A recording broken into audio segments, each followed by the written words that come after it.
All right, hello everybody. We are live streaming again, and hopefully soon my friends will dial in.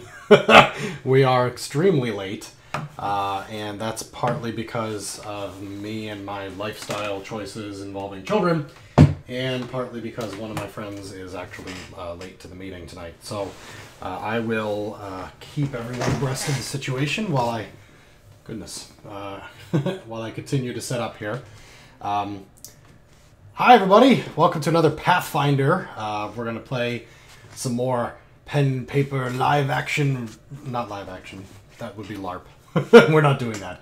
Some dice and paper and pen role-playing. But before we do that, let me make sure everything's actually working. So I do see my microphone is recording. I'm actually going to hit the start recording button, and hopefully I see a little bit of tearing on that mic webcam. Hopefully that's not too bad. Let me see if I can see myself live. Yep, okay, I can. I've paused it, so I don't really know how well it's going. Let me just unpause it there. It looks real jumpy and shit. So that's not my favorite. It's been worse. It's almost like without the webcam you wouldn't even notice that it was shit and jumpy. So, alright. Holy shite, a role-playing game. That's right. Did you not see the last one? If you didn't, I don't really blame you if you don't, because the quality was pretty crap. And it was broken into 3 parts because of microphone-related issues. But hopefully tonight will be better. Let me just do some sanity checks around here, make sure things are doing okay. I am recording this time as well as streaming it, so that I can replace the crummy looking video on YouTube with the good looking video, I guess. But I'll only do that if we're not noticing a massive drop in frame rate, which I am currently noticing a massive drop in frame rate. So we'll see. It's chugging up 15% of the CPU, and 10 FPS is what I've got it capped at for live streaming purposes. So, Andrew, hello Doctrzombie, first time I caught you live, just moved to Canada from the UK. Wow, that is a big move. I just moved across states and it was a nightmare. Silver Snake says he's been attempting to organize a roleplay game to no avail. I'm really allowed 1 per week, and this is the one that I used to play with my friends. So I've just decided to live stream it. Merc Drake is here to see things get set on fire. Well, maybe I'll be able to do that for you. So, Pathfinder 5th edition. I have never played 4th or 5th edition D&D, although I've heard good things about and bad things about both. I'd love to try 5th, but I just don't have the time to invest right now. Pathfinder is easy because I've basically memorized the system, so I'm not too fumbly over rules. I'm not the DM though, my buddy Tom is, and he's been playing Pathfinder way more than I have. I still don't have my dice. They're still lost, but that's okay because I'll be rolling using the Dungeons and Dragons dice roller. It's over there in the corner, you can see it. But my lovely wife went out and got me some pencils because I didn't have any pencils in the house, so I'll be able to fill out the rest of my character sheet and jot down little notes on it. But first I have to, like, fucking assemble this thing. Like, what is this shit? Okay, so that's the eraser. Great. It's got lead in it, and I'm assuming in order to put more lead in it, I remove the eraser. That would be, like, the obvious thing. Oh, shit. No, I just take the whole fucking back off. And I can throw a couple more tubes of lead in there if I so choose, which I'll do now. Riveting shit. Man puts lead in pencil for 2 hours, gets 10 views. So, alright. I tried to download some music to play in the background, little adventuring music. Unfortunately, it told me it was going to take over an hour to download because my internet is shit. And I only had 40 minutes, so that was not going to work out. And then turns out it took an extra half hour, so it might have worked out anyway. But we're not going to dwell over that. I do have alcoholic beverages tonight. This is Henry's Hard Sparkling Lemon Lime Flavored Alcoholic Water. And it's as completely awful as it sounds. I can't believe I'm drinking this for you guys. It's disgusting. But, you know, it was available. And so I'll chug it. I gotta drink it, right? You can't just throw away alcohol. I don't throw away anything. Food related, at least. Alright, let's take a look at the chat here. 5th ed is simple and fun, much more relaxed. Good. 3rd edition had... Well, 2nd edition's pretty notorious for being numbery and crunchy and really just spreadsheet the game. Actually, that's Rollmaster. Kind of diverting there. 3rd was good, a little bit softer to new players. 3rd and a half was better. Pathfinder improved upon that, I feel. And then I didn't really play 4th, although I heard it was very, very simple. I think I played it once, but I didn't really get into it very, very far. And then I've heard 5th is good. I've heard good stuff about 5th, so... Chrissy Chris, hello, welcome!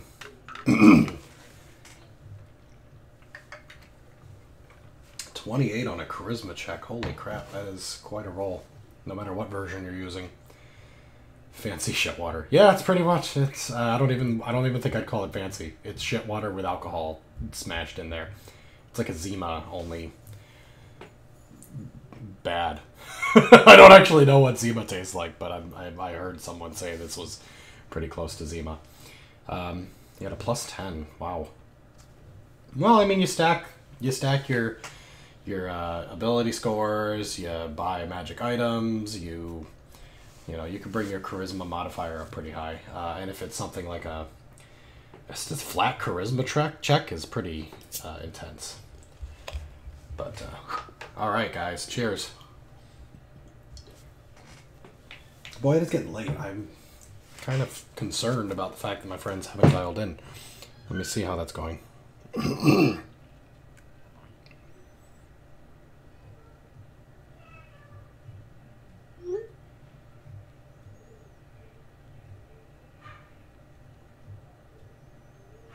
Of course, my kids and dogs are making noise in the background, so that'll be fun. Told them they had to be absolutely silent as soon as I started, which of course means they're going to make all the fun noise they want. But that's just the way it is. He's a Warforged, so he's a machine. I am a machine. Please love me. Alright, so while I'm waiting to find out if my buddies are going to call in, I should maybe test out something here on ye olde. Oop. Oh, we normally carpool over. I see what the problem is. I see. Okay, I will just be charming on cam for a while. Oh god, maybe I should play like a quick little game in the background. Well, let's do a quick recap / fill in my character sheet here. Let's yeah, that's my buddy Stan texting me again. Hold on. Suck my finger, leafiest square query. Wow, weird. I don't think I'll do that. All right, so oh, he's there and they're on their way now. Okay, so pretty soon we will get get going here. But until we do, excuse me. Anybody see the last one? I hope most of you did. I know that Merc Drake definitely did. I think I saw Lelouch there. Silver Snake said he didn't, and Leafy is Square appears to be new. So welcome. So first things first, is it okay? Are you guys getting a lot of jumpiness? Is the audio especially, that's like the most important part, is the audio okay? But the webcam would be nice if it was at least semi-smooth, kind of like 1990s era webcam. Minecraft Pocket Edition is the worst. I will never play that. It is so boring. Okay. Let's see here. I am playing Indolwyn Lily Dwindare. She is a elven bard and a card shark. And I need to put my ability modifiers in and total up my total bonus for my skills. I haven't really done that yet. So acrobatics is a +3. Praise uses int, which I have a 3 mod in, which becomes a +7. Charisma is also a +3 mod, so bluff becomes a +7. Climb is a strength, and Lily's got a really shit strength, so that winds up being -2 to climb checks, and that is if I was completely naked. So if I'm wearing armor, it's even worse. Good. Yes, you can say fuck in here. I could say fuck. We can all say fuck. Fuckity fuck fuck. It's okay. It's just a word. It doesn't hurt people. Racism is not allowed, though. If my chat mods were here, they would kick you for it. But they're not, and I have difficulty moderating the chat while I'm also streaming, so just don't do it. It's not nice, and I'll find you and remove you from the channel. Stream dialogue, and we see a herd of caribou in the distance. No, I will not attack the caribou. I've learned my lesson. The hoofed menace will get me somehow.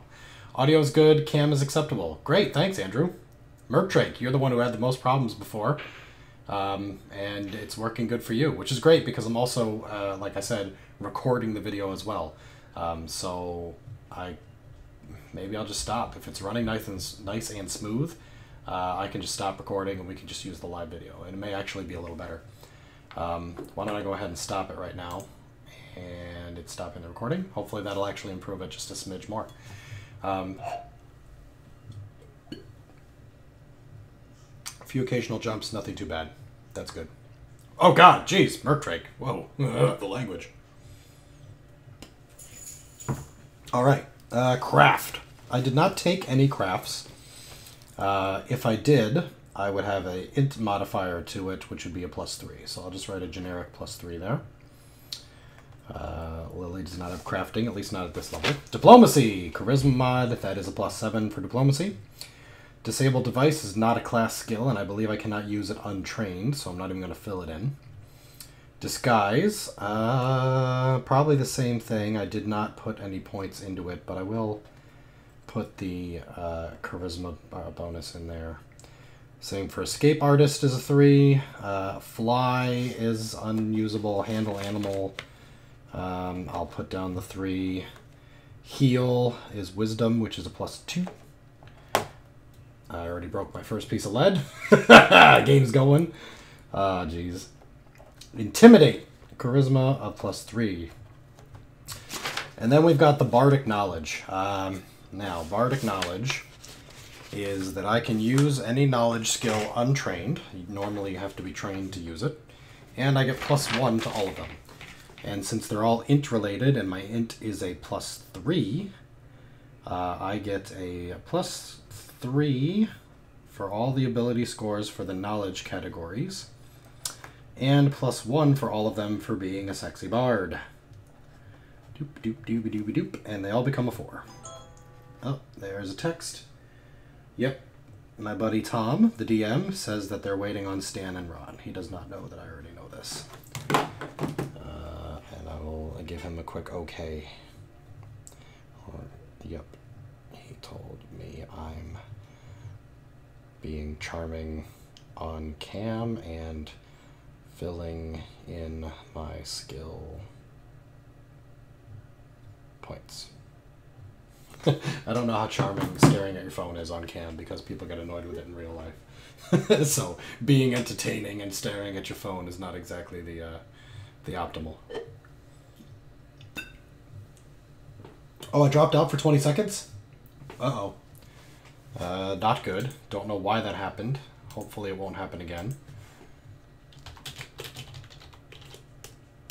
Okay. Could be your end. No, oh, maybe it is just your end. Yeah, Merkdrake, get the wine ready. Don't open it yet, though, man. Wait till people show up. Make it a party. Okay, so knowledge is all 4. Linguistics is int. I don't have it trained, so that's a flat 3. Perception, I've got elven eyes, plus a wisdom bonus of 2. Plus I rank in it, and it's one of my class skills, which gives me a total of +8 to perception. I have perform loot, which is charisma based for a +7. I have perform card tricks, which is charisma based for a +7. I have profession gambler, which is wisdom base for a total of +6. And ride of 3 for dexterity. Yeah, my dex is a +3, yep. Sense motive is wisdom, which is +2. So a flat 2 on that. Sleight of hand is a 7 for dex and a rank and class skill.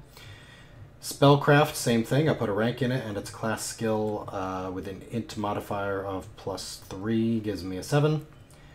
Stealth, I did not put a rank in yet. I'll wait till next level if I get there in this adventure. But dexterity gives me a +3. Survival and swim I don't have, not class skills. Use magic device is a class skill, but I haven't actually messed with it, and it's charisma for a 3. Alright, so big skills for Lily. Perception as an 8. That's an excellent skill to have really high up there, because I don't like to be surprised. Of course, being a bard, I've got my performance skills, loot and card tricks. I've got a profession gambler. That's how she makes a living when she's not out slaying goblins and stealing their goods. Diplomacy 7, bluff 7, appraise 7. Very important for somebody who's not exactly on the up and up all the time. Sleight of hand 7, spellcraft 7. Very good. Lots of excellent skill points there for a bard. Pathfinder does give you a bit of a leg up with skills. In that you get 1 for 1 even on non-class skills. You just get a +3 bonus when you take that first point in a class skill. It's a little different than 3.5. 3.5 gives you 4 skill points per level per... oh, hey! Eric! Eric and Tom are watching the stream. Chupa Thingy's Eric. He is playing Mike Jabroni, the Barbarian. Tom, of course, is the Dungeon Master. Apparently they're in the stream chat. Hi, guys. Welcome. I'm just rambling on about my character sheet. I had to fill it in. I think that's everything. I don't think I've got anything else here. Unless I want to write down what a club that I find in the woods is worth to Lily, but she should never swing one because that was a disaster and will continue to be a disaster if it ever happens again. Craze mod, welcome. Yeah, you're a mod here, so if somebody starts dropping racist language, you can boot them. The new YouTube layout. I barely got a chance to look at it. Like, it happened, I just saw it when I went to start live streaming. But every time something changes, everyone immediately goes, it's shit, it's shit. So I'll have to actually test it out a bit. I don't know yet. I'll let you know. I'll probably tweet about it in a couple of days if I've decided it's shit or not. So... all right.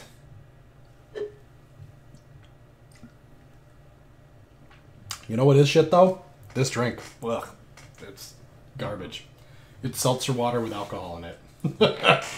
I grabbed it thinking, ooh, lemon lime soda. It's not lemon lime soda. It's not alcoholic lemon lime soda. It's not your father's lemon lime soda. It's complete shit. So... but we should get started pretty soon. Stan's on his way, and Stan is the one who sets up the Mystic Portal, which communicates with me. I honestly don't even know what it looks like yet. I believe in the future we're talking about doing webcam to webcam once Discord implements webcam communication. I hear a child.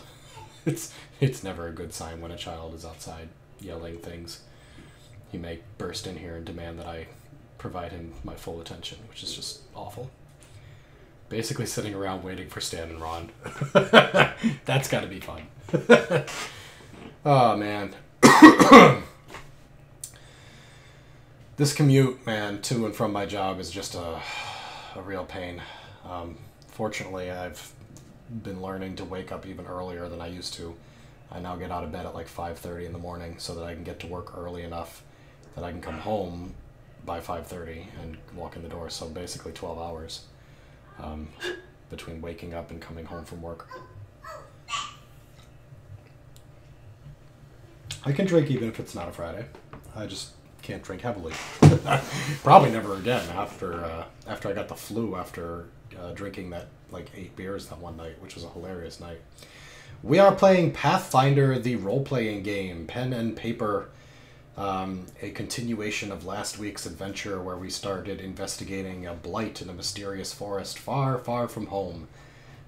A older woman who suffers from being at least out of practice magically, if not just bad at it, accidentally summoned us to her house to defend her against some creatures which she apparently also summoned. I don't really have the specifics, but she wasn't very specific about it. She was hoping that we would be fire elementals. We were not, because she messed up the spell. We saved her life, and now we're being recruited to go investigate some blight in the woods. She's going to pay us with some cool magic shit. It'll be good. It sounds like the start of a great corporation for the improvement of monetary fundage. It was a good night when I got super drunk and then got super sick, and then it was a terrible day.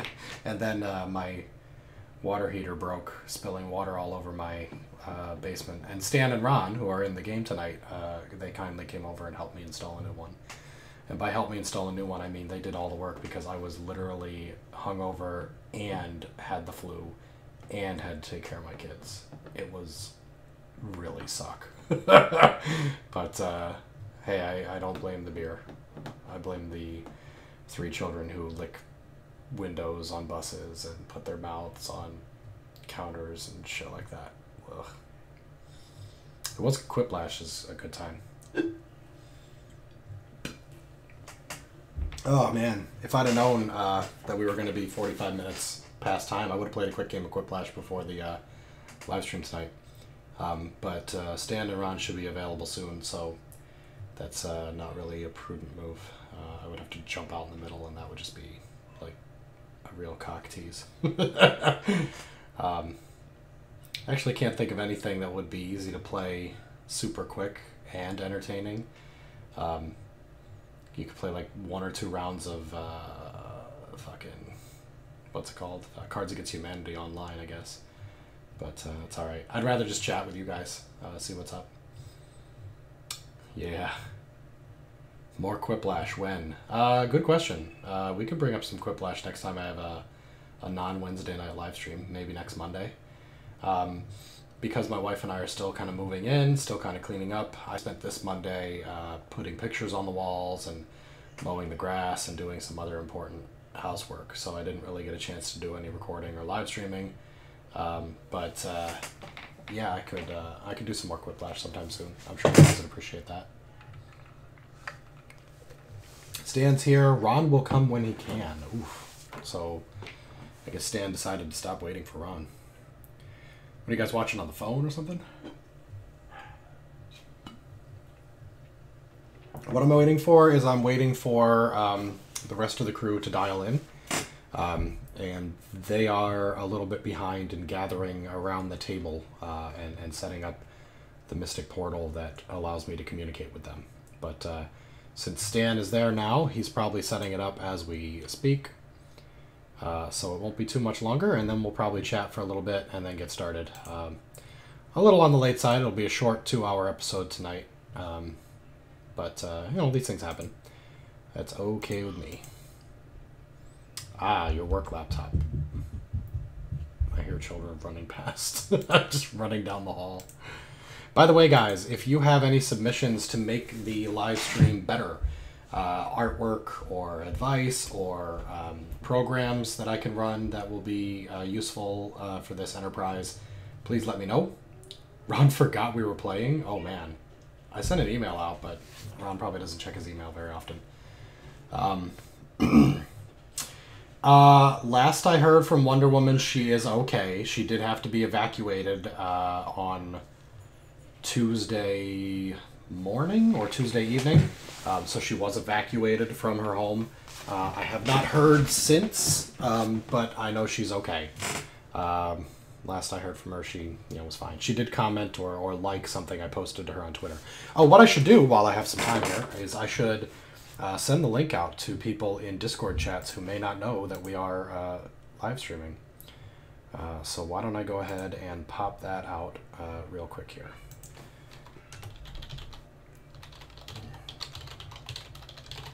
It's -C Doctrzombie live, I believe. Let me make sure that's the link that works. Oop, better put an HTTP on it. Yep, that totally works. Ah, here we go. Hello, everyone. Hello, everyone. Hello. Are you there, Phil? I'm here. Can you hear me? I'm here. Can you hear me? Yes. You should mute your computer. Mute your computer. Yeah, I'm hearing double. You're a little delayed, but yeah, I'm muting. Yeah, I would be delayed on the computer. delayed on the computer. So yes, we just found out that Ron forgot that we were gaming, so he'll be along momentarily. Okay. Okay.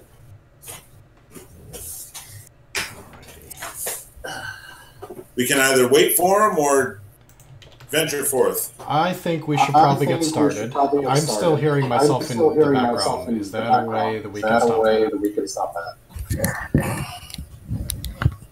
Try that. All right. Perfect. Nope. Perfect. Oh, I can hear myself. Yeah, the directional mic is pointed at the speaker. Okay. The mic is actually on that's the top. That's the camera. Oh, we have a camera. Oh. Yes. Why are we pointing the camera at me? Because I don't ever actually use the camera. Okay. How about I move that? Let's try that, yeah. Try that. How about now? I can still hear it a little bit. Alright, hold on. Yeah, let me think about. Why did it work last time? Because we were using one device for both speaker and microphone. I'm setting... Alright. Oh, stop that. I definitely, by the way, hear a much better quality sound coming from your mic. Alright, well, I just set it back to the other thing. Are you still getting Test. echo? Yeah, a little bit. But... Okay, then it's not us. Interesting. It's not you. Okay. Well. Maybe I can. I'll think about it. Because I set you to the microphone in the speaker, which is what we used last time. All lowercase or all caps?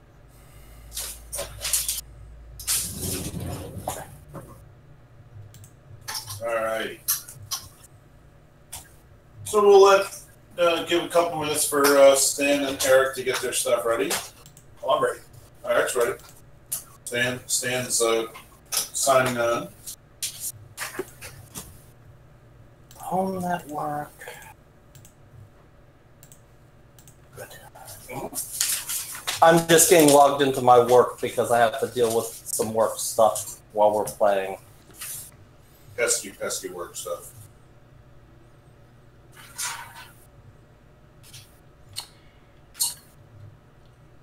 Are you still fidgeting with your microphone and speaker there, Phil? I'm actually not. I'm trying to think of ways that I could make it better. It seems like now when I'm talking, most of it does get muted, but there is a bit of an echo effect, which is going to bother me and the viewers. I will figure out a way to do this. Unfortunately, Discord does not have, on its push-to-talk, doesn't have a push-to-talk and just leave it. If I set it to push-to-talk, I'm going to have to be sitting here with the button, and every time Tom is talking, hold the button, and every time you're trying to talk, let go of the button. Yeah.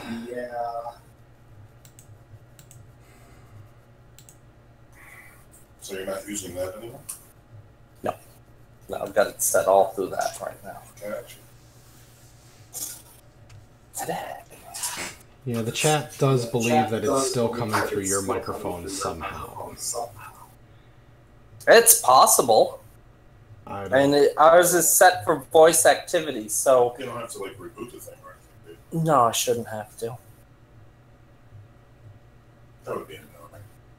Hold on, let me try this. You may have to reboot Discord.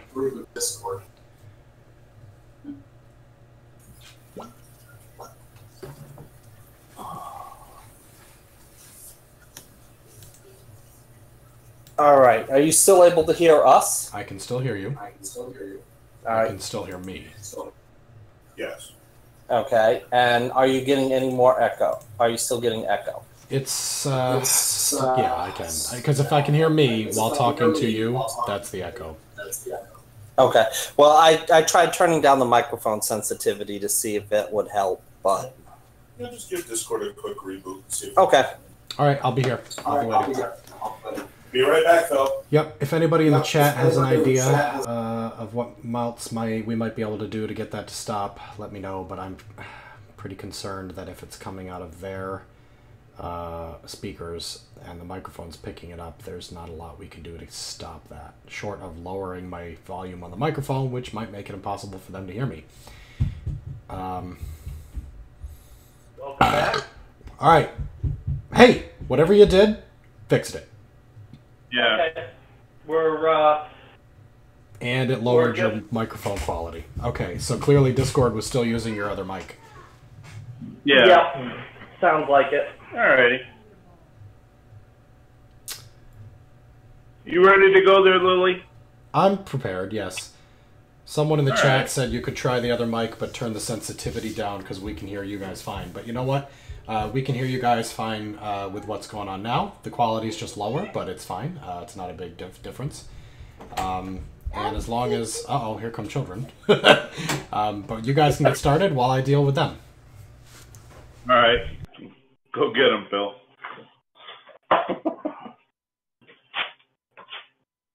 You need anything still set up there for Stan, or are you pretty much good to go? This is all set up. I've got my character.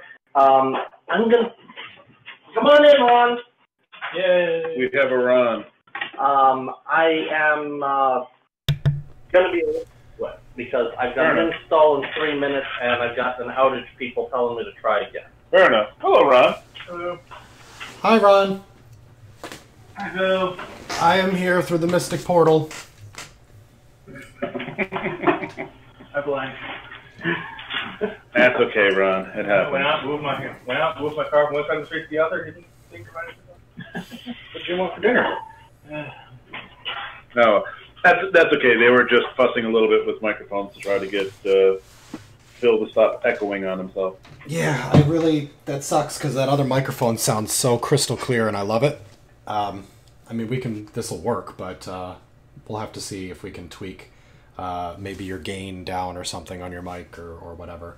I do it at home system is normally when I'm running this at home, the speaker system is my entertainment center and the microphone is just in the middle of the room, but I leave the phone on just constantly using Twitch.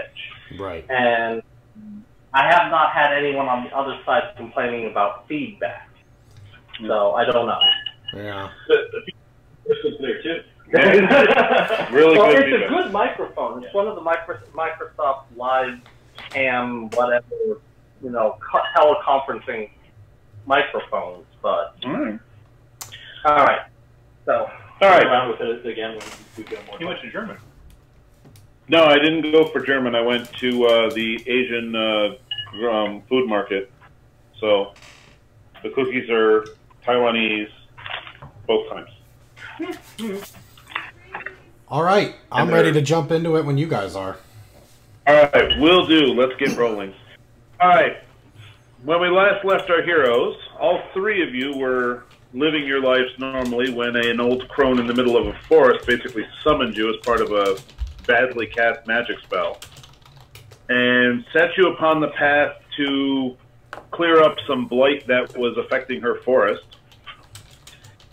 You guys traveled for about a day and a half, and so far you've encountered tiny little insects that were just below your knee level and were trying to suck the blood out of you when they stabbed you. Mostly the bugs were stabby. The rest of it is irrelevant. Most of the bugs were stabby. And you also found an edge of the blight where you're seeing a lot of the vegetation starting to die. Most of the trees are suffering some loss of bark up to about 7 or 8 feet high in certain spots. And we did check and saw that there was blight in the roots. And there is some blight in the roots. All right. But you are still about a couple days away from where the old crone said the center of the Blight was coming from, and you guys were going to have to continue on your way. Now, after your encounter with the little bug things, I know a couple of you lost some blood and were feeling a little drained. Was the plan to sort of take a moment and catch your breath and sort of rest up a bit? Or were you going to just bravely truck on? Well, as there's no such thing as a short rest or long rest in Pathfinder, I'd say truck on unless people need to. Yeah, I lost the point of con. I went from 15 to 14, so no real change. All right. Same here. I went from 13 to 12, no change. All right. So the two that have been stabbed are more than eager to continue on. I'm assuming Mike Jabroni is like, whatever. Let's do it. Fair enough. You're an easy person to read, Mike. Just letting you know. All right. You continue on through what's remaining of the forest. You're finding several greater levels of defoliation. Most of the trees have lost a lot of their leaves, a lot of bark, and it's now starting to move up to higher levels on the tree branches. Okay. Also, most of the undergrowth is also pretty much starting to die away. The only thing left is large spiky vines. They're fairly easy enough for you guys to maneuver around, but you're losing a lot of canopy from the tree branches and undergrowth underneath. A lot of the smaller trees are starting to wither and feel the effects. As you guys are moving along, I would like a perception check from everybody. Woohoo.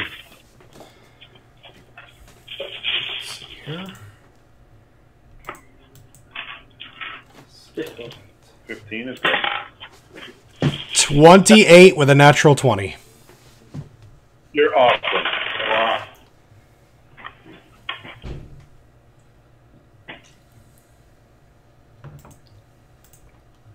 One. 25. All right. Both Rude and Lily hear this very, very clearly. When you guys were fighting the bugs and you actually killed a couple of them, they let out a little high-pitched squeak when they finally died. You're hearing from nearby similar squeaks. You don't see anything because there's still a good amount of tree branches and tree trunks in your way. So you don't actually see the center of the action, but you are definitely hearing that kind of sound effect.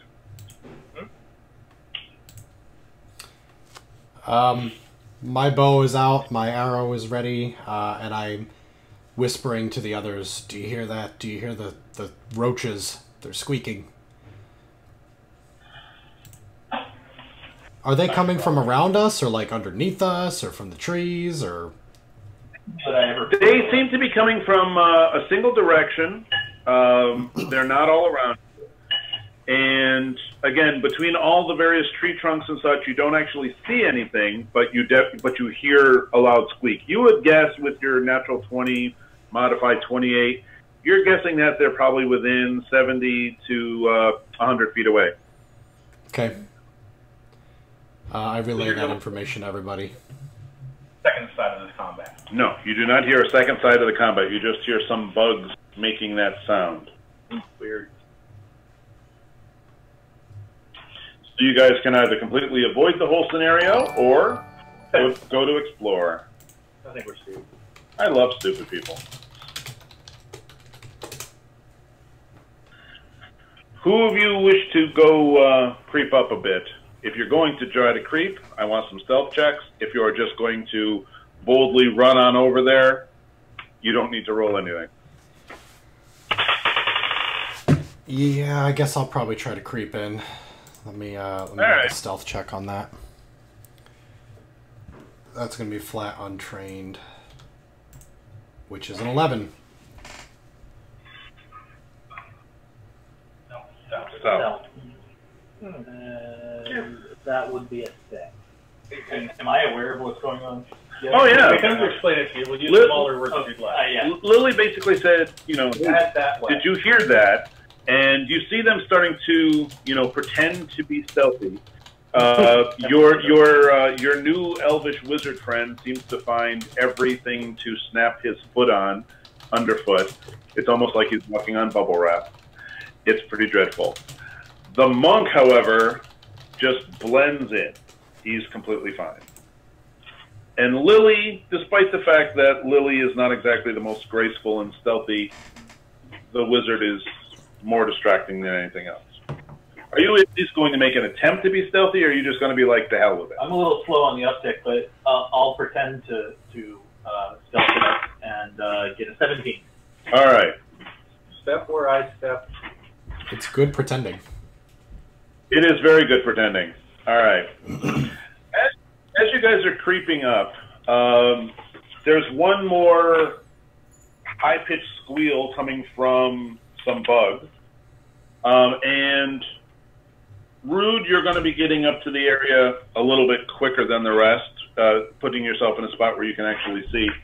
You're going to see about 4 humanoids seem to be in the process of picking up a ground, which looks like they're using something like a miniature man catcher. Mm-hmm. So instead of it being wide enough to actually get a guy around the waist, it's a really, really small thing. Think something like a dog catcher would use. Yeah. They have a specialized tool for this, which needs planning. The humanoids themselves are very tall and thin. There is a layer of skin over mostly bones. If there is actually any flesh to them, it's practically non-existent. But there is a layer of dark-colored skin over the bones, but all the bone protrusions are pretty obvious.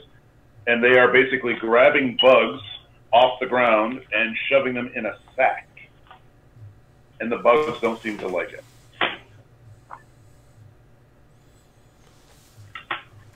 My vote is a pox on both their houses, but... Okay. No, we might want to talk to them first. I suspect the response will be, So it's a possibility. Now, also, you're well aware of the fact that the others that are trying to stealth up are not doing nearly as good a job as you and Mike. Mm-hmm.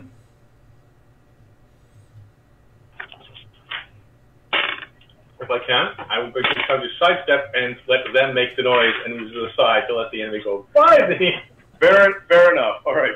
Rude sidesteps to let Mike and the others just go right on by. I love this plan. You're such a team player. He is such the team player. I totally love this. So anyway, Mike will be the next one to actually get a glimpse of what's going on. You see these 4 humanoids. They do not seem to be threatening you in any way, but they're collecting bugs off the ground. And for some reason, Rude stopped proceeding closer to them. No, I'm going step by step. I want to go around them. So when get sprung, how many of the humanoids were there? There are 4 of them. All right. Ron hasn't made any motions for us to stop moving or anything crazy like that, so I'm assuming...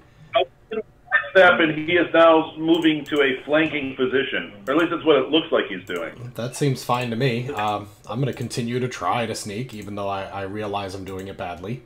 So I'm going to continue to press forward with my bow ready until I can get a look at these things. Mike, in answering your question, it's not an actual clearing per se, but just because of all the defoliation, there's not an awful lot of cover from... Yep. Okay. Careful. Whether it's Lily snapping the twig or Teal snapping the twig, one of you two snapped the twig, and one of these humanoids kind of looked up from what he was doing. He's basically just caught a bug in one of his little man catcher things, and looks up with a bit of a surprise. Again, his face is very, very skeletal, swollen cheeks,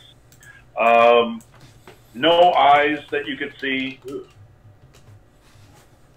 It is a kind of a strange-looking thing, to say the least. It does, however, seem to look in your direction, opens up its mouth, and sort of screams silently. Screams I believe that's a bit of a... silently? Yeah. It looks like he's making the facial gesture of actually... But he's not making any sound. Well, I'm not close enough to see yet. Is that correct? No, you guys just basically caught a glimpse of this. Okay. So yes, you guys are the fact that bad stuff is about to happen. There's no eyes. It looks like it's making a screaming motion, but no noise is coming out. Correct. And it looks like a horrible fucking monster. Now, even though none of you heard anything, the other three humanoids react. Like someone just screamed. Like someone just screamed. Brood, what is your initiative? 7. 7. 4. 4. 8. 8. Lily, what did you have for initiative? Let me roll it for you. A 6. A 6. A whopping 6. None of you can roll double digits. That is really scary. All right. Well, they get to go first. All right. They will take this round basically to pull forth some hand weapons that they have at their side. The one that actually has a captured bug on a stick is going to continue using it as a weapon, and he moves towards Lily threateningly. Okay. He's basically going to try to stab you with a bug on a stick. Well, I don't like the bugs. The bugs bit me, or tried to bite me, or bit somebody else I knew earlier. So I'm taking that as a direct threat, and I'm shooting him in the face. Well, it's not my turn, but... Yes, but Rude gets to go first. Now, Rude, presently no one is aware of you, or at least no one is taking any hostile actions to you. Mm-hmm. You've had a couple of rounds of getting into a flanking position around these guys. But you're still, I mean, you're about one movement away from them if you want to close.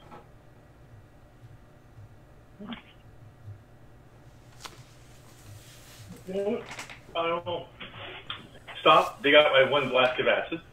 All right. You stop and pull out your acid. Relax. Acid you have in hand. And now I'll wait for the cord to hopefully go that way. Fair enough. Teal, it is your turn. I am probably not actually anywhere close to these guys. No, you're definitely aware that something bad is about to happen. I will spend the round to pull out and load my crossbow. All right. Lily, it is your turn. Alright, well I already stated that my bow was out and my arrow was notched, so I'm going to take a shot at the one that's approaching me with a bug, and see if I can score a hit on it. Go for it. Alright. I didn't know they were hostile. Let's see here. My attack is a +3. 18! That definitely hits. Roll damage. Alright, that's a D8. And is he within 30 feet of me? Yes. Okay, so that's going to be a D8 +1. 8 damage. Nice. All right, he is very unhappy about that. Mike. Hey, we're quitting. All right, I assume one's within striking distance of me. Absolutely. So I will... And 7. 7 is going to miss. All right, their turn. The one that Lily just shot drops the stick with the bug on it, and the bug starts to scurry away. Stick and all. Well, we'll say he carries the stick up for a little bit. He pulls out a short sword and continues to move towards Lily, and misses sadly. I'm assuming a 13 will miss you. A 13 will miss me, yes. All right. The others have drawn short swords, and they will close in on Mike. Brilliant. And, well, that's a 17. Yep. Cool. Mike has been hit. Mike can enjoy 7 points of damage. Bonk. And number 4... let's see. is going to move over towards Teal and take a shot towards Teal. That's probably going to miss. That's only an 11. Yeah, that will. All right. Rude, it is your turn. You are presently not engaged by any of them. Mm-hmm. But you have acid in one hand. Yeah. Well, at this point, it's pop the flash of acid, aim for the one in the middle, and try to splash the rest of them. Cool. Are you specifically going to try to avoid the ones in melee with your friends?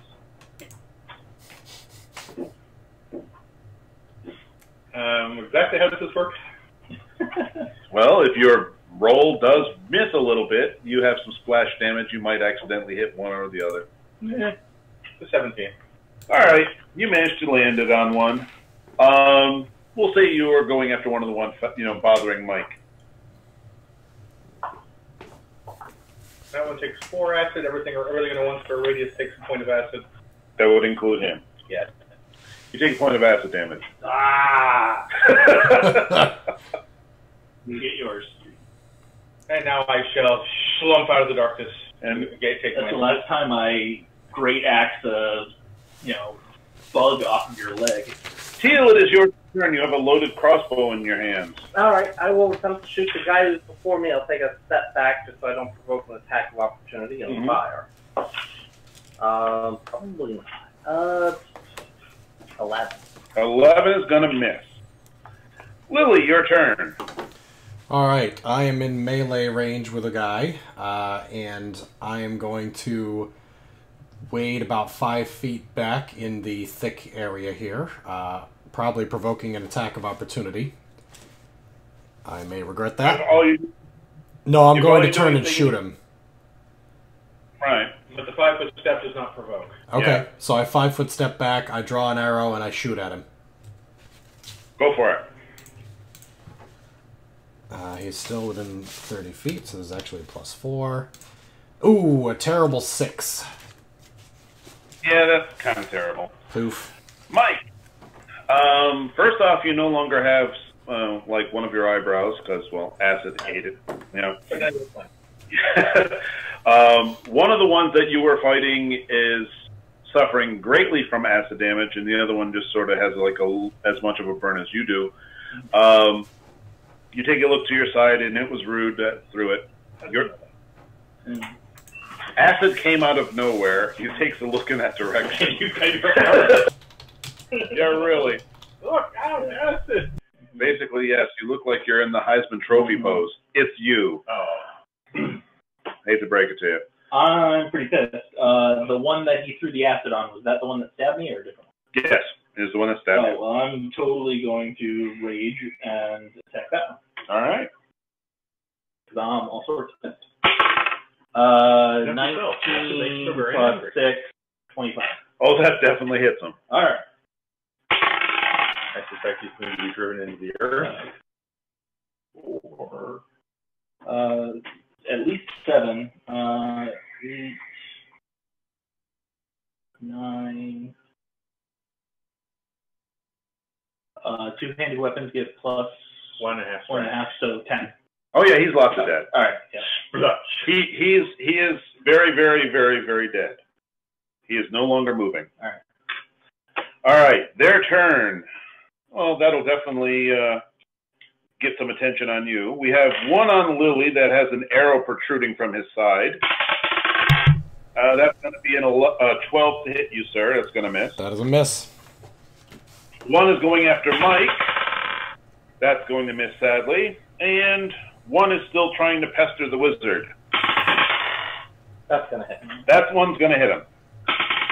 The wizard just took 3 points of damage. Okay. Hey, All Tom, right, Rude. are these creatures bleeding? No. Oh, so they're acting more like undead. If they have any flesh on their bones, it is extraordinarily, thin and non-existent practically. Okay. It's like skin draped over a skeleton. Okay, I have the information I need for now. We can talk about it later. Yep, first. Rude. Then I will step to flank whatever he's still pounding on. All right. 5-foot step over and punches of happiness. Punches of happiness. Oh, that's fairly common. All right. Once again, Rude does his circus maneuvers. Well, No, a 12 does not connect. curses. My best has been wait. Sorry, it'll be a 14. 14 is still not connect. Teal. All right. I have one on me. Is there another one within 15 feet? Yes. Basically, you're all sort of in a tight circle of combat between each others. All right. The question is can I make a 15-foot cone without actually igniting the rest of the party? Or the forest. Lily, if you want to go after the one that is presently fighting Lily, you'd probably have a shot at getting both yours and hers. The one that is over by Mike and Rude is between Mike and Rude. So if you go after him, you're going to hit one of those two. All right. Adjust my position, and I will try the one that's in front of me And Lily. Go for it. Wow, some loyalty. I didn't give operation. What do you need from me? You're casting Burning Hands, right? Yeah. I need nothing except the DC of the reflex save. The reflex save, first level stealth is a 15. All right. Someone tell me how much damage from I can't. It's a D4 for you. It's a D4 per level. Is it? Hang on. Anyway, the one fighting Lily made the save. The one fighting you did not. Okay.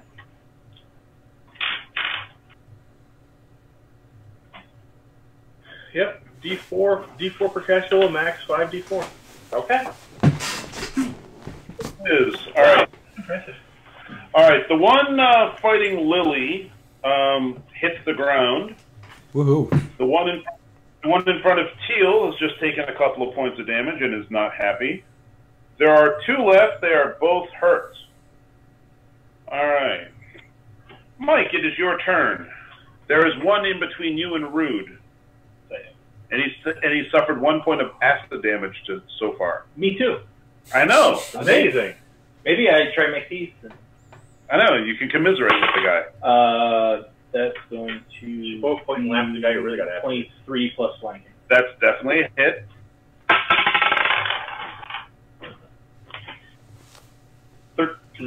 Oh, he goes down in a heap. That leaves me with only one left, and it's over by Teal. Hey, natural 20. Uh-oh. Checking for confirm? No. No confirm. All right. This still could be bad. Teal takes 3 points. Nope, Teal is still alive. But Teal is not happy. It's a second No. short sword gash on his side. I have 2 hit points left. Oh my. Wait. We're an average person with it to start. No problem. Quick, we attack you with a house cat. Rude. Christ, it's so There is one left that keeps pestering your wizard. Fine, I shall charge for the extra bonus and attempt to pummel it to a non-existent. Well, charge. Do I get flanking when I arrive, or is it just a charge? I'll say you can't flanking. I mean, he's been in constant melee with Teal. All right, so that is 2, 5, 16 connect. A 16 connects. Then both of them hit. Oh my god, Rude does something effective. I wouldn't say Well, that. he hasn't rolled 10. Come on, give some credit to the boy. 7. You have done 7 points of damage. It drops to the ground. All right. Where is this sack of Pokebug? There is a sack of wriggling bugs. They have not been able, they were unable to get away from or out of the bag. But if you want, you have a big sack of bug. No, and where's the lone bug? Is it escaped? It's scurried away. The one thing which you guys can notice fairly easily without a perception or a knowledge skill is the fact that although they're all using short swords, they were all of different markings. They're different styles, cultures. Hard to tell, but it doesn't look like they are unified from any one source. Like us, I don't think they're from around here. But yes, the only thing that they had on them is they all had swords. They were not wearing armor or clothing of any kind, and they just had a couple of those little bug catchers and a sack of bugs. you do me a favor? Turn your axe sideways and flatten the bug sack. I was going to take it. Oh, all right. Trophy. You would like to, you want to take the sack of bugs? Yeah, I mean, it closes up, right? Yeah. It does. Let's throw it over my shoulder. Let's go. Ow! Their little pointy noses can poke through the bag. I assume it won't poke through scale now. You can always operate under that assumption. Absolutely. All right. So much barbarian just to swamp over to you. Sure enough, like Santa Claus. By a million pokes. So the barbarian just takes the sack of bugs, hurls it over his back like Santa Claus, and is like ready to go. The bugs suddenly figure out there's something there and all stab them all. Alrighty. I'll grab one of the short swords and lift it up, and it's pretty heavy, so I'm going to ask if Mike will carry it for me. Sure. Thanks. I already got it. All yours. Yeah, great. Put it in my backpack there. It'll go nice with it. Thanks. Pick up the short sword. Meh. Aw. Do these skeleton creatures have anything else of value? No. As I said, they were not wearing any armor or clothing of any kind. Do they have any anatomy at all, or No. is it just bones with bits with skin stretched over? It was basically like bones with skin stretched over it. Can I make a possibly knowledge arcana on these, or Knowledge is it arcana knowledge is- religion? I will allow knowledge arcana, knowledge religion, and I'll even allow a heal check if people want to. Wow, you'll check. Yeah. 18. I got a 17 on knowledge arcana. All right. Do I get all three? Seriously, you're a bard. You should be able to make a roll for any reason. I've got a 15 on knowledge religion. All right. The one thing which you guys will be able to notice, knowledge arcana, you just kind of get sort of a weird, creepy vibe from them. With the casting of a detect magic, you will detect a little. I can do that. You'll pick up a little bit of necromancy out of them. Okay. All right, nothing too big. Kind of what I expected. Nothing too big. From the heal check, you guys realize that these guys have practically no musculature whatsoever. They do not appear to have any internal organs. They do not appear to have any anatomy other than just bones and skin. So, skeletons with skin stretched over them. When you killed one of them, you did slice some of the skin that goes with it, and one of you will draw the attention to the bard, who will see that inside, on the skeleton itself, is a symbol of Orgothoa on the forehead. I don't know which one that. She is the Pathfinder goddess of undead. Yeah, I did a whole campaign where Orgothoa was kind of the main troublemaker. She is a really good bad guy. Yeah, she's pretty sweet. But yeah, it does in fact look like someone just took like a regular skeleton and draped skin over the top. She's the one who's half fleshy woman and half skeleton, right? Yep. Yeah, she's Erasma's eternal waiting line. Yep. But that's what you get from close examination of these guys. They did have weapon belts and they had scabbards for the short swords, but other than that, they did not exactly have anything that you would consider wealth. Total of 4 short swords? 4 short swords. All of different heraldry markings and such. Here's the one I'm carrying.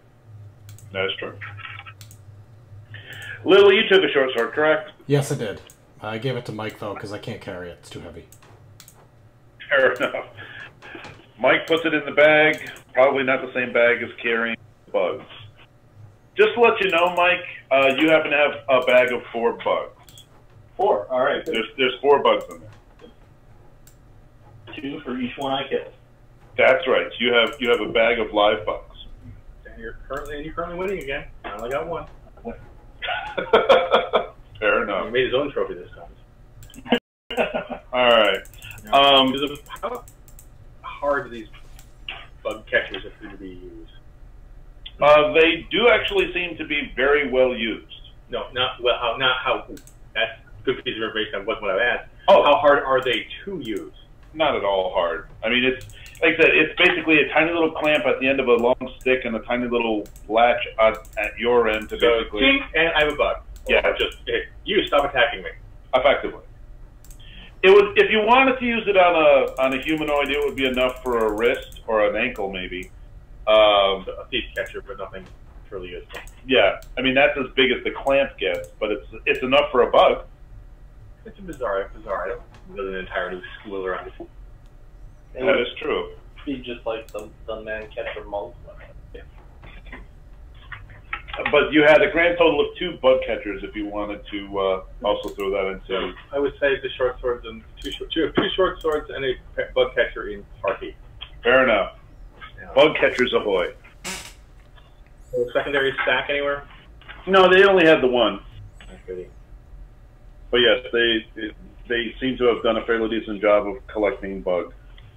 So who is party loot sword in? I don't think we have party loot sorter. Yeah. This is the first thing close to treasure that I've thrown at you. Mm-hmm. Yeah. On the back of my original character notes. Yes. I mean, considering the seriousness of this adventure, if you want, I can throw an Ark of the Covenant at the end of it. Right. And we open it and see who dies. Yes, you all open it because you're French, and everyone else is a Nazi, so they all dissolve. We did get 4 water skins and 7 days of shitty rations earlier as well. That is true, and also the old crone did give you some pastes that you smear on people to do a. But I figure we distributed this already. Yep, the Cure Light Wounds and the Bark Skin have already found up on people. Speaking of Cure Light Wounds, how bad is everyone hurt? Do you need the attentions of a bard? I am down 6 out of 8. I can make that happen. Better things for you, Stan. Please, Lily. I will trip Lily if necessary. Fair enough. The monk has an alternative plan. What's the alternative plan? Do not waste magic. He has a healing kit. Is that going to restore some hit points? No. It will restore some. Depends on his role. All right. I'll let him go for it. It's the nicest thing Rude has done since I've met him. Wow. He seems to know what he's doing. The rutabaga goes here. Choose the kit and 1 for wisdom. Yes, 21. I will heal it D4. Okay. But you're not getting my wisdom mod an extra +1. So you get 3 points back from my application. Okay, I'm at Who else 5 is actually missing 8. hit points? I'm down 8, Okay. but I'm still at 9. So, Do you want the monk to treat you? I'm still fatigued from my rage, so I probably can't do anything to All right. Right. 2, 3, 16. Fail! You feel better, but it's a point. Lily, how hurt are you? I feel great. I haven't been scratched by any bad guys. All right. Alright, so I've used 2 uses of the healer's kit. I gave him back a point. Used 3. Mike is. Teal is still down a few points. Are you guys still travel worthy, or you guys wish to? I have 5 out of the 8. So. All right. I'm 10 out of 17, so I'm good to. You guys are good. All right. Fair enough. One thing which you'll also notice, which is fairly easy for you guys to perceive, is with the lack of vegetation. The ground itself is fairly dry, getting on borderline dusty. These guys did sort of leave a trail behind that you can see. They were coming from ahead of you. Yeah, deeper into the Blight. Well, they've trampled their path. Yep. But it definitely looks like they were trying to hunt around. They were clearly not following a straight line. Oh, okay. So if we follow them, we're going to wander aimlessly for a while. Yeah. It does appear like they were looking for bugs. And speaking of which, considering the lack of undergrowth at the present time, you guys will occasionally see a bug or two off in the distance, and you can very easily avoid it or take shots at it with your bow. But these things, avoid. But these things are not terribly stealthy on their own when they don't have their own little foliage. Yeah, when they don't have their little tunnels of vegetation to go with. Do they run away if I chase after them with a hat? No, you're tasty. Actually, no, because if you do run after them, they will run at you. It simply comes down to initiative and whether or not they can hug your leg and stick their nose into your. Oh, it's one of those. It's those bugs. You know, send the guy back. Yep. Okay. They are the. Well, I didn't know. Yep. The bugs are, like I said, imagine like a foot-long bug, really long nose, like a mosquito without wings. Just really, really large. All right, the rest of the day does, in fact, go uneventful, other than the fact that it's starting to feel really creepy. And also just the air and the environment just seems to drain some of the energy from you. You're feeling not fatigued, but I express even less joy. You express less joy. Your environment does not exactly strike you as something you'll find on a greeting card. It's gray, it's dismal, nothing is alive except for you guys and the bugs. It's Rochester in the winter. You do see the occasional bug that is scurrying about, but they seem to be becoming less frequent as you're moving further in. Oh, sure. They dragged them all in to make one giant bug mosh pit. Suggestion: don't fall in. Crowd surfing wouldn't be great. All right. For you. So evening arrives. You guys are going to be setting up watches, I assume? Yeah, definitely if skeletons and bugs are crawling around. Yeah, skeletons and bugs. Who would like first watch? Sure. I'll take third. 1, 3. Mike? Or does Lily need first? Lily, do you need to take a... Stick the one with no legs. Low leg. I should rest first because then, if needed, I can cast my Cure Light Wounds spells again. And before I rest, I'll bring Mike up to full. All right. Okay. I need somebody to carry my shit. Fair enough. I'm assuming with 2 DA plus 1, unless I roll really shitty, you'll be back up. But why don't I go ahead and roll him anyway? 9 plus 5. So you're definitely fine on the first one. Only 2d8? Actually, well, I can cast it twice. Oh, that's right. You're casting. So first one's going on Mike for 9. I think that brings you up to full. Anybody else damaged? I'm still down 3. I'll heal you for the 5, so you'll be back up at full as well. And then I'll take the first 4-hour rest so I can restore my spells. Actually, that doesn't work until the morning, does it? Restoring spells? Yeah. Well, You're an arcane caster, so basically after rest, you just need a couple of uninterrupted time periods to kind of just relearn your songs. Okay. I was going to take the watch with the human, given that my eyes are better. Yeah, but the question basically is caster. So caster first, capture uninterrupted sleep. All right. Okay. So, I'll take first slowly. Why not gonna hang out with me? No. I can trust my leg.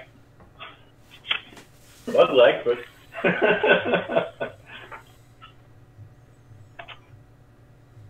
we're both. okay.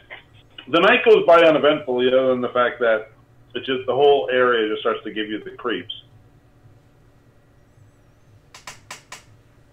But nothing attacks you. Nothing tries to eat your face. I'll kick Tila like first one. All right, that's good. So in the morning, we're going to take a look around, check the position of the sun in the sky, check the density of the blight that we're in, and look a little bit at the map. Are we getting close to the center of this thing yet? Absolutely. Okay. I don't know. So we should be near the source, whatever it is. In fact, the old crone may have miscalculated Oh god, travel time. Windows Explorer is restarting? Oh god, what the fuck? Why is this happening? Is Microsoft causing you grief? It is, but it seems like it handled it okay, which is completely outside of Microsoft's paradigm. It was like, Windows is dying! Windows is fine, everything's cool, go back to your day. Yes, but it sounds like you're going to be staring at your screen for the rest of the night, like waiting for the next shoe to drop. Yeah. Well, It's Windows. yeah, That's not.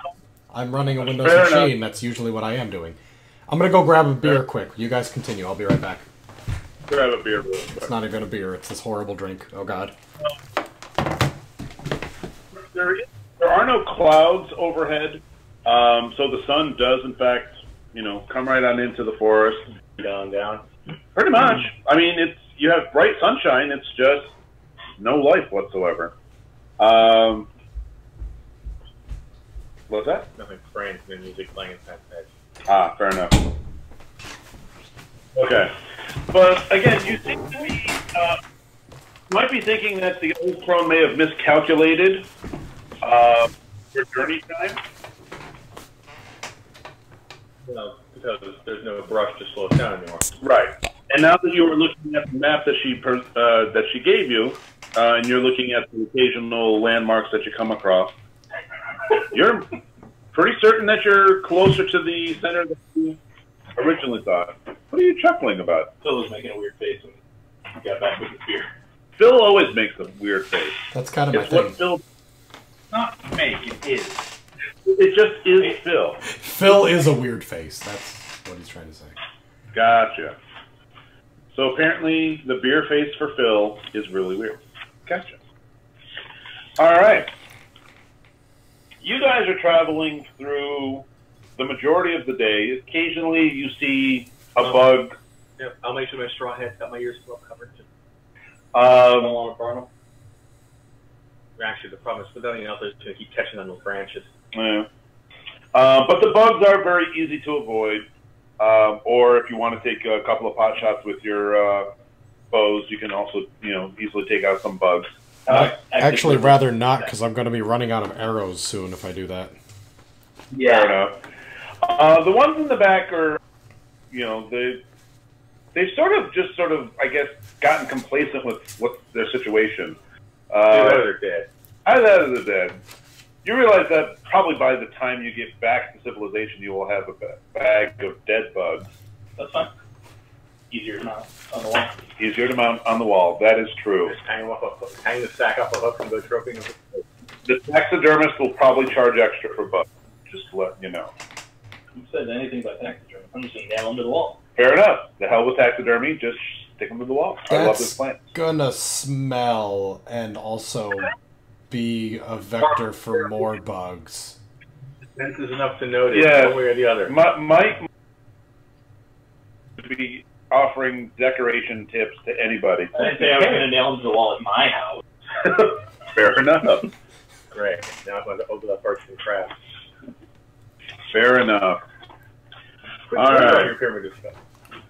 It is near the end of day 3, just before nightfall, when you guys Lord, now. have been trucking along. You do, in fact, see something which sort of catches your eye. A small stream of smoke, and it seems to be greenish in color. I was hoping for this. I was hoping for a stream. Greenish is bad, but smoke. It is going up, not along the ground. It is going up. Okay. As you are walking along, one of you sees just a stream of green smoke. I Is wonder if this that- coming from basically straight ahead, i.e. the center of this blight? Could be. Oh, jeez. bugs to try and kill it? Okay. Anyone want to take bets? I'll take your money, but No, that's not usually how it goes. Want to see a card trick? As you guys are staring, as you guys are like, oh, hey, do you guys see?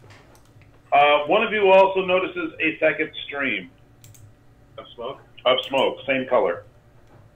Oh. Goes to the right or left? Left. Either of them look bigger, thicker, taller, further away? Nope. Do we just run at it? Use our purview, or do we sneak up around? We should probably approach one of the two smoke signals and see what's there. Big column, what does that say? I am here! I don't know, I don't speak smoke. Few people do. Alright.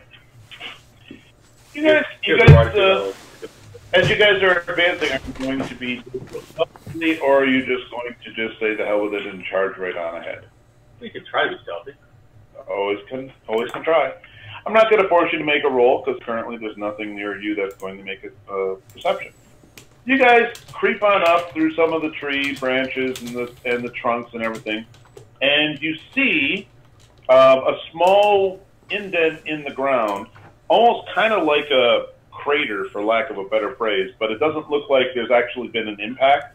It's just a dent in the ground.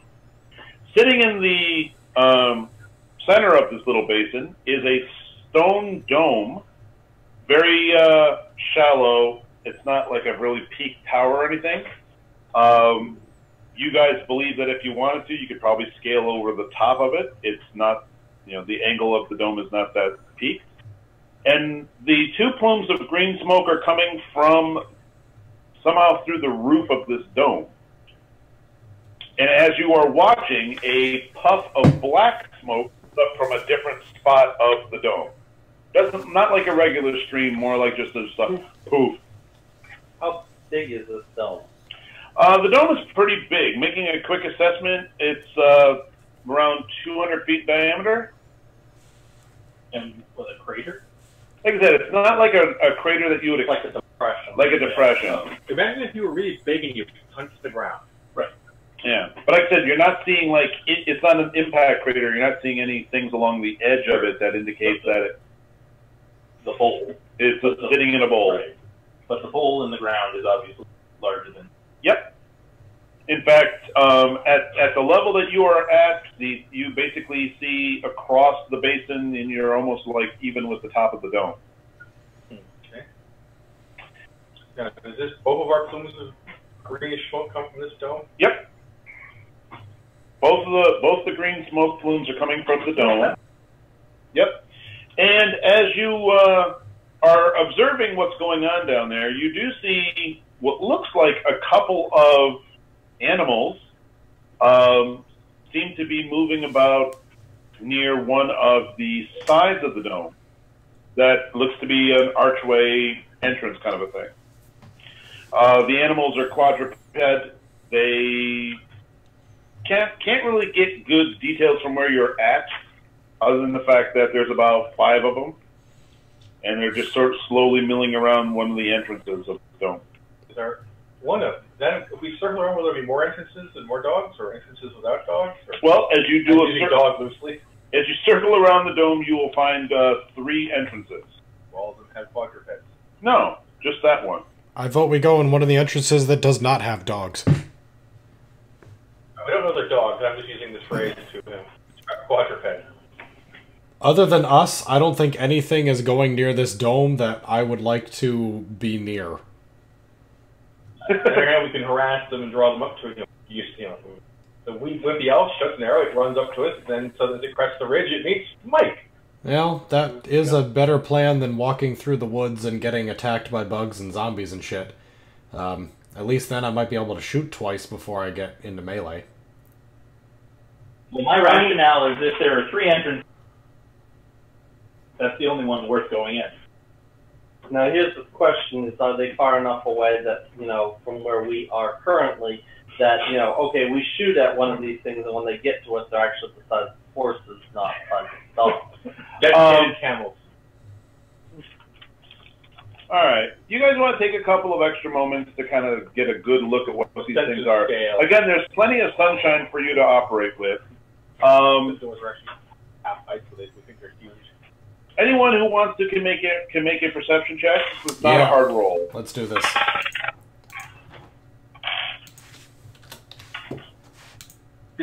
18. All right. All right. Everybody but Rude basically looks at these things for a little bit of time. You see quadrupeds. These guys see that they are canine in nature. They look to be somewhat desiccated, like their flesh has been Sucked dry by sucked dry. I think that's probably a good way to phrase it. A lot of patches of fur have come off. There's some exposed bone here every now and again. They do not look. I'll call you. They do not look terribly healthy quadrupeds. But again, there's 5 of them. You guys would suspect that they might have been wolves, but they don't look like wolves anymore. Awesome. Zombie wolves. Zombie wolves. Not cool. Shurikens are actually pretty bad for long-range combat. But they are quite, well away from you guys. If you wanted to take pot shots, you probably could do so. How many of us have ranged weapons? Mine a ranged weapon, because I'm about to make one out of a sling and a rock. Shurikens have a range increment of... Yes. So Rude starts looking at rocks. No. I think Mike is right behind him. I have 2 daggers that I could throw. Which also have a range increment. Yeah. So me and the wizard then, eh? A light crossbow. So I've got about 80 feet of range, so we'll have to wait until they get closer. No. You should remember this. Outside that panel here, we're more likely to be wasting ammo. Yeah. I've only got 8 shots left, so. Alright, well, if we're going to do this, if we're going to line up in sort of a formation where we can get a couple shots off before they hit our melee wall, if we do that, I'd like to summon a loot right before we get started. A loot has been summoned. Alright, I lay it down at my feet. It's going to last about a minute. This way I don't have to carry one around constantly, and I'm ready to start shooting whenever the wizard is. Alright. How many wolves? What type of bow? What type of bow do you have again, Lily? It is a longbow. Alright, so you clearly have the best range out of the group. I've got 100. Yeah. For you, they are about 100 feet away. So you'll be able to... Yeah, no range increment penalties for you. Yeah, so you don't get any range problems. Teal, you will have some range problems. I'm waiting until they get closer before You're going to I wait fire. before they get closer. So I will start firing because my line is 50, so I'm still inside the first range penalty of -2. all right.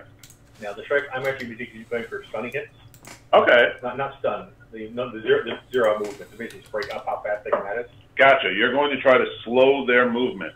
Yep. Mike, during this whole scenario, what is it you're going to do? I already have. You ready your axe, so you stand at the top of the Is there some sort of a lip at the top of the dome, or is it just... Okay, so I'll probably just... I can show you how to throw rocks. So you basically are standing at the edge of the basin. They have to run up the sides of the basin to get up to you. As soon as they fire, I'll take a few steps into the basin to meet them head on. Fair enough. All right. It doesn't close that fast. But... Fair enough. Lily, take your first shot. You basically get to start this ball rolling. All right, I'll take the surprise round shot. You and Rude are lobbing projectiles. It is a 20 modified. Well, then you definitely hit one. Rude did not. It was kind of sad by your standards. I scored 1 point of damage. Well, you managed to do less damage than hit. You Barely. brute. All right. These things turn and start to move up the basin walls. They are running in your direction, or at least from their perspective, they're running. They have one round. They have covered 30 feet.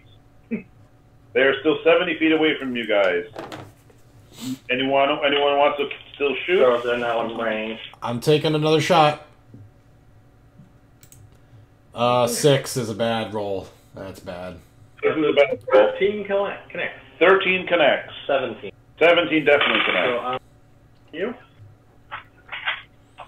Fortitude? Yep. Will a 16 save? Yes, the save is a 12. 8.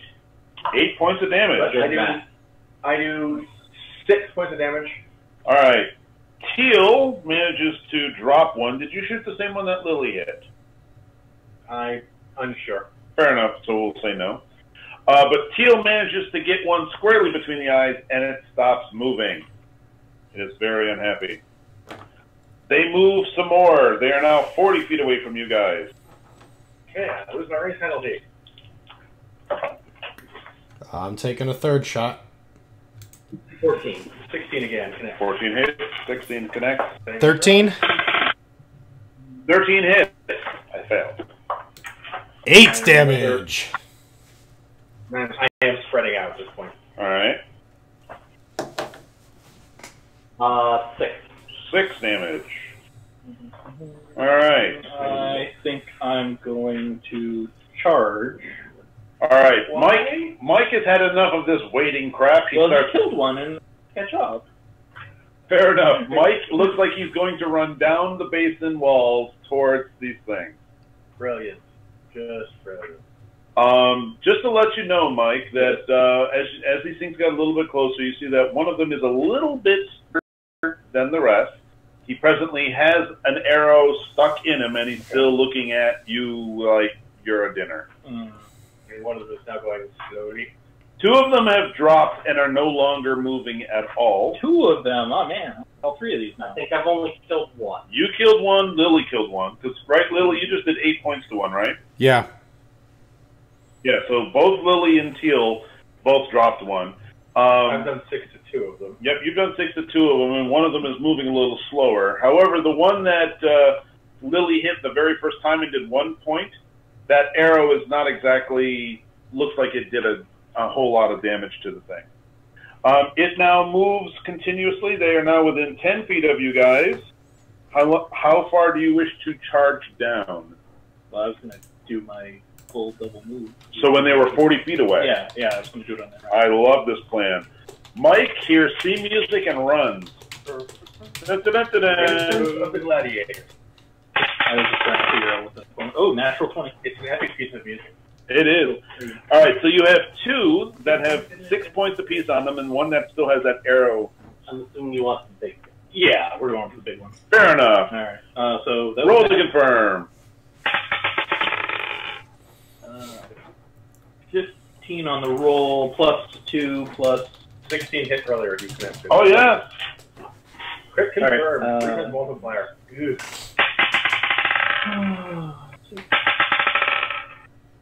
12. Awesome. Plus bonus damage. All right, Mike hears theme music and then some as he slices the big one in 2. Woohoo. All right. Woohoo is right. Take your axe out of the bowl. All right. The 2 that still have 6 points have been done to 2 separate ones, but they don't have to run anymore because Mike is right there. Yep. So what's the movement penalty? So they will both attempt to bite Mike. I got a 19 and a 22. Yep. All right, both hit. Are you raging? Not yet. All right. But I get a 2 because I charged. Damage-wise, you just took 14 points of damage. Oh, All right. I'm good. And I'm raging now.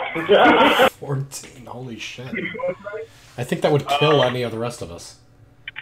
what is your CMD? 15. All right.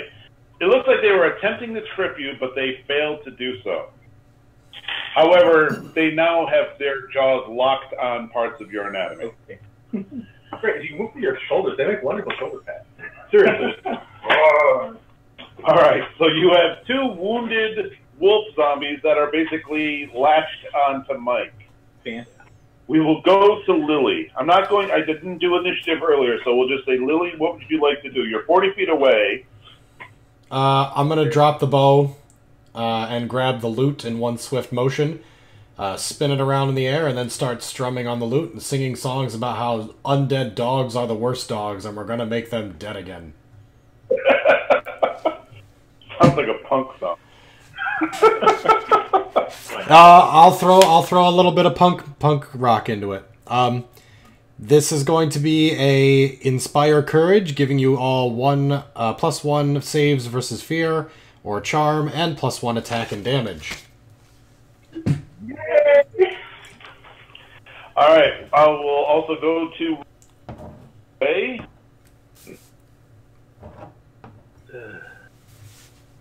Do you wish to hurl a rock into combat? No, I'm going to wander 30 feet down the slope, stop 10 feet short, and then start flicking shurikens into this disaster, because it's funny. Fair enough. You move 30 feet down, you start flicking shurikens. Now that's a no. Don't forget your +1. Yeah. 15, 16 with the... -4? No, fail! So, because you're shooting into melee, sorry, -4. Well, I have a 30 move anyway. Teal! Alright. So I'm going to move about... I want to get the wolves to be about 30 feet away from me. Easily. A 10-foot move on your part. I'm going to use my Hand of the Apprentice ability to fling a dagger at the wolf.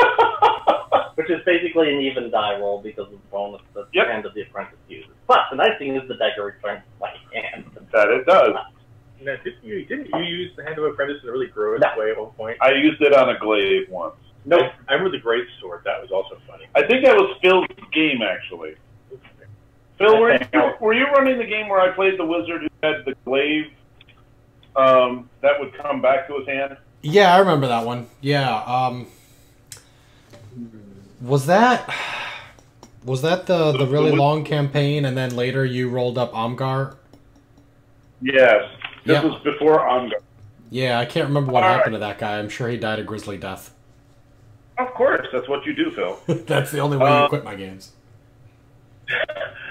So, Mike, you have a couple of wolves that are presently latched onto your appendage. Metal bees. Attack. All right.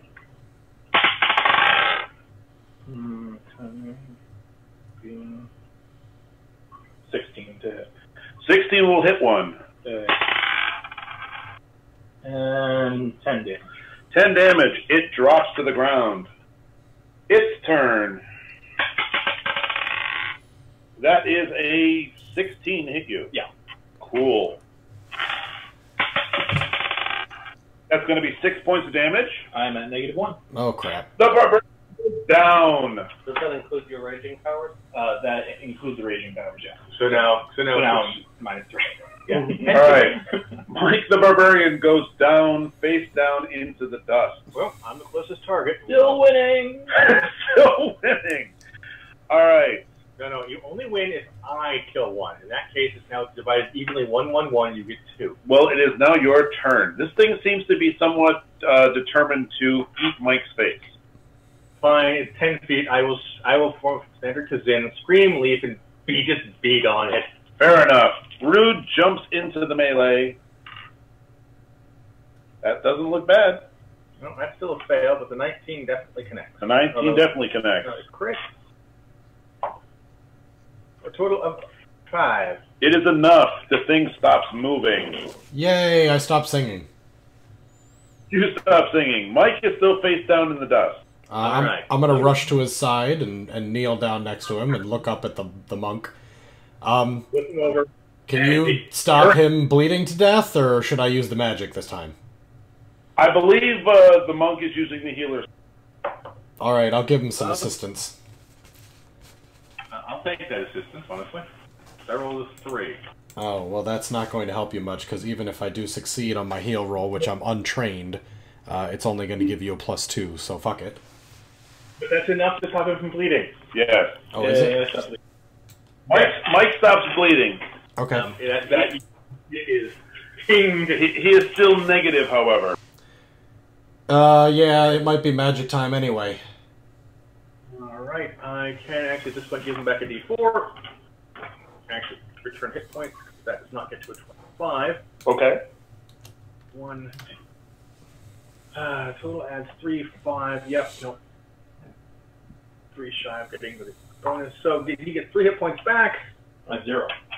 You are capable of self-moving. You are conscious, just not really functioning. Most strenuous actions put you back to -1. All right. Now, all right, you self-mobile. Now you want to heal them, or do we back up? You can, of course, continue on into the evil place, or go collect yourself. Let's, so, hold on here. First off, Lily's going to yell at Mike. That wasn't the plan, you idiot! I could have shot one again! Yes, very impressive. You got yourself nearly killed. Now hold still. I'm gonna cure light wounds for 7 more. 7 more. Alright, I'm at 7. Next time, stay back and guard me. No, selfless act here. What? No, you won, dude.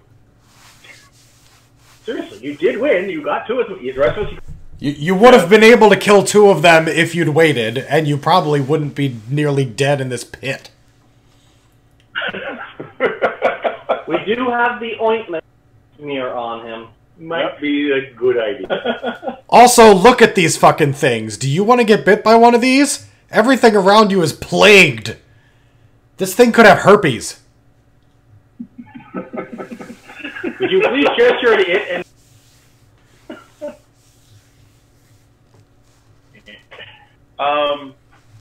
After you've had plenty of time to yell at Mike, which deservedly so, I mean, Mike should be yelled at, you guys will be able to take a look at these wolves, and They are scabrous nasty. yes, there are marks in the hindquarters on one wolf matching your bag of bugs, the proboscis. It looks like these things were totally drained of all their fluids. And then raised. Creepy, right? And here I was hoping the bad guy was just burning the bugs to make the plague. Instead, it's weirder. So, I don't think there's any point in hiding the corpses because we're going to make too big of an alarm mess. So, are we going to throw the healing thing on the barbarian? I think we should. What is that? 2d4 plus 2 standard healing potion? D8. Yeah. Well, D8 plus 5. Right. Oh, it's a spell now. So roll your own pain and suffering. Basically, they smear this stuff on you, which smells terrible, but 2, 7. so you get 7 points back. I'm at 14 out of it. All right. Okay, you're reasonable again. Another puff of black smoke comes out of the dome. Ooh. The 2 plumes of green are still churning along. Now that we've spent the healing today, we should probably just saunter on in. Yeah, probably. Yeah, that All seems right. like a plan. Not to Really? What? not to be Debbie Downer about putting my dick in things that are spewing out green smoke or anything. Yeah. But I don't see as we have another choice at this time. We have many choices, all of them bad. Yes, you can do whatever you want to, Phil. This is America. Yeah, but there is this giant dome that is corrupting the forest, and even though I'm more of a city elf, this does not sit well with me. Also zombies, not cool. Don't like them. What about the bugs? The bugs are fine, except when they come near me, and then I don't like them. Not fair enough. All right. It's a lot of not liking this place and wanting to get this shit over with so I can get paid. Will do. Paid? The old crone did she all. said she'd give us some magical shit. Yes, she will give you some magical shit on completion. And And a trophy. So do you want to trophy from this win, or is this not a win? I mean, there's plenty of blood everywhere. yeah. I probably hacked off some bits of the large one. Is there anything that looks particularly impressive and compact enough to You can pick out some teeth if you want to. Oh, there you go.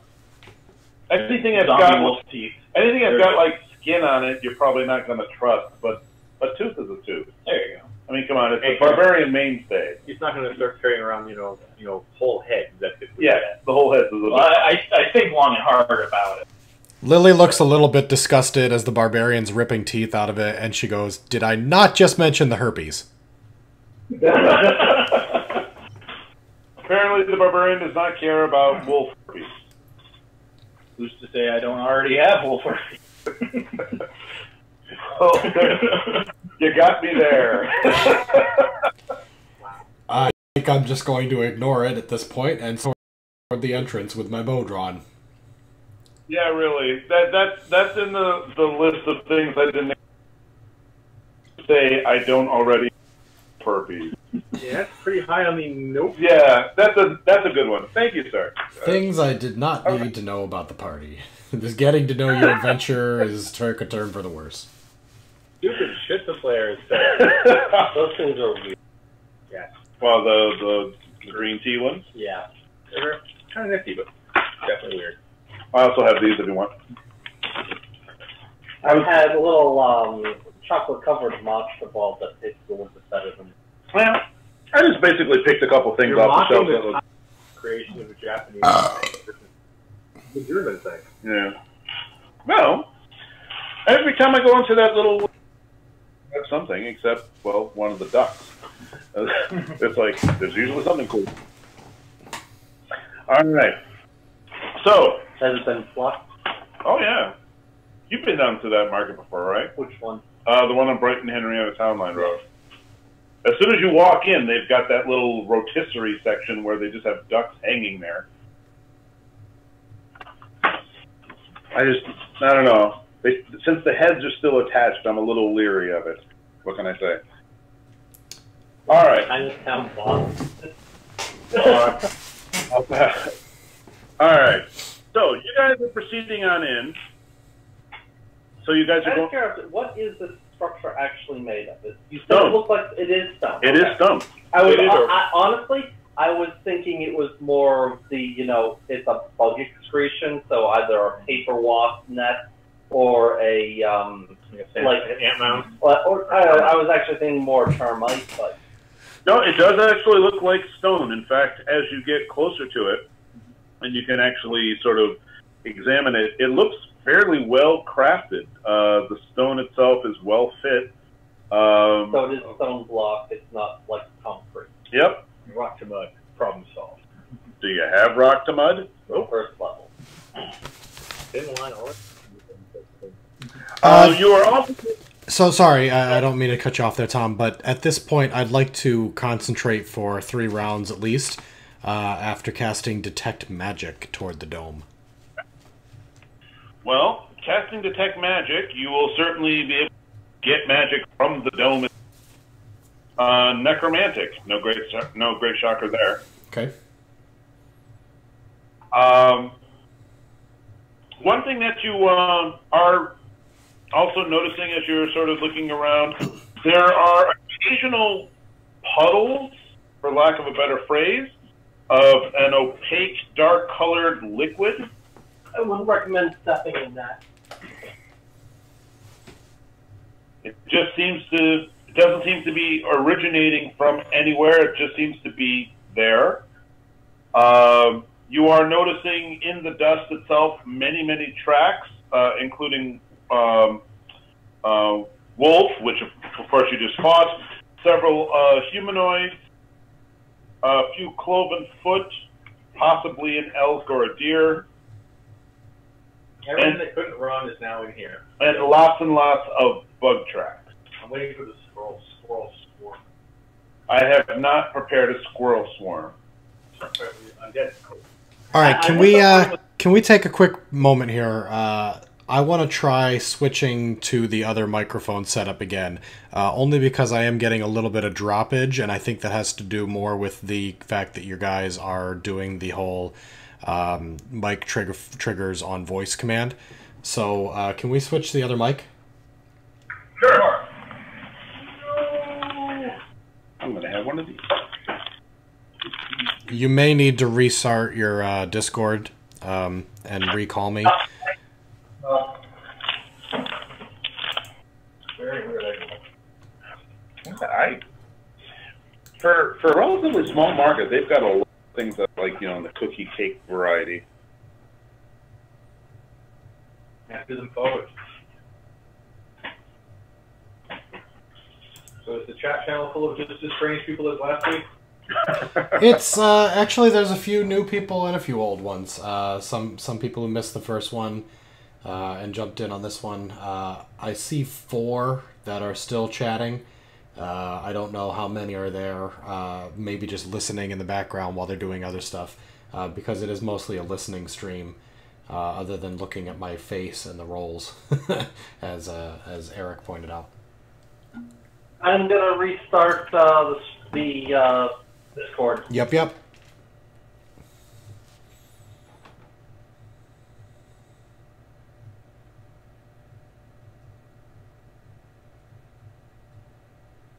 Oh, I may have to go and okay. Welcome back. You guys sound great.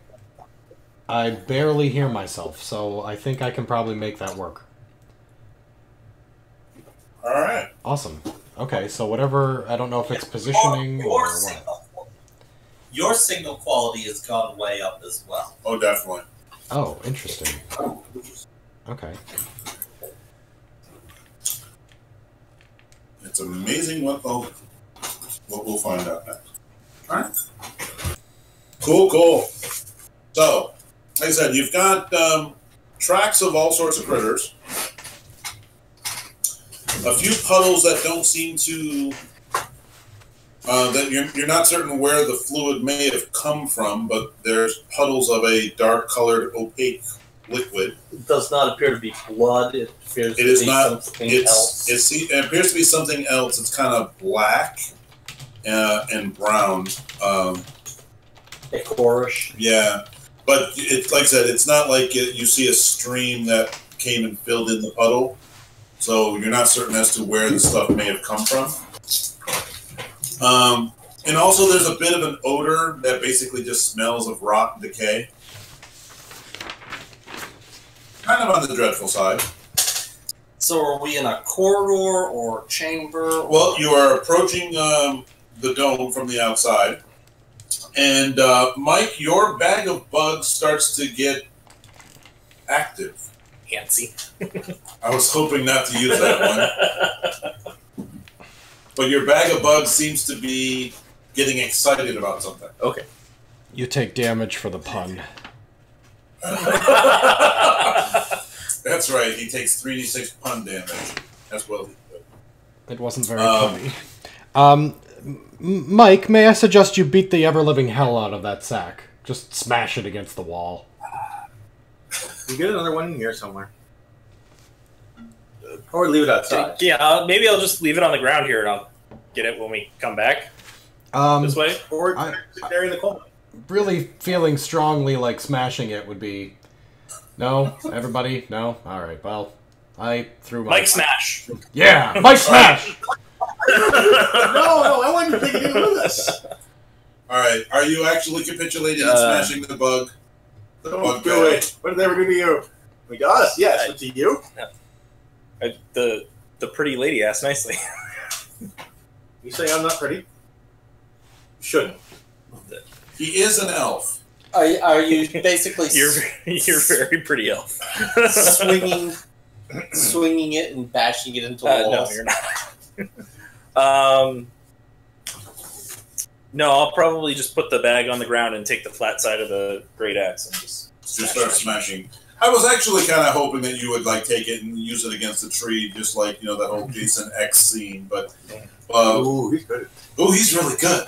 I want to take it into the dungeon and see if you just hitting somebody else with it. Just like the sack of like 3 spears sticking out all running around. I was going to zombie. Open up the bag and sick them on somebody. When clearly when Mike is smacking the bag and the bugs were making a little bit of agitation, they were making a few squeaks and such. After he squashes the bag completely flat, and you actually can hear something else coming from inside the entrance, you are hearing more bug squeaks. Uh-oh. I wish I had my big button. So, yeah. Okay. You guys were right. There's more trophies inside. Yeah, you didn't need that sack full of bugs.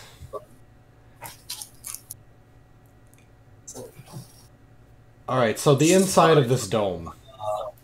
Arabic on something from Singapore. Right. But yeah, the entrance itself, there's no doorway or anything. It's just an open archway that leads into the dome. And you are hearing some bug squeaks coming from inside. Okay, looking into the entranceway, is the dome like a big hollow thing? Is it, does it have like a big corridor? Is it a maze? What's it look like in there? Looking in, you see one fairly good-sized corridor that just goes straight ahead towards the center of the dome. No, that does make it easy. I was going to say, that's really the best possible solution at this point. You also see that there are side entrances. So, I mean, there are doorways and... okay, so it's not just a beeline corridor. No, it's not just a beeline corridor, but... What road is that? But yes, it does, in fact, go further in. But you do see some branches that span away from it. Okay. Yep. Just out of curiosity, Lily, how close are you to the archway? I'm assuming you haven't actually stepped in yet. Right? If I want to get close enough to see in, I'm going to be standing right outside it and looking in. All right. So yeah, looking straight in, you see just a corridor that goes straight ahead, well outside of the range of your low light vision, and you do see a couple of branches off and a couple of doors. And you do hear the bug squeaking just inside the archway. It seems to be coming from both sides of the hall. Great, so these little bastards are going to be all over the place. Yeah. So, if you guys want, I can stand outside the door on either side of the archway, and I can make a really loud noise and see if we can get them all to come out here, where we've got some space to work.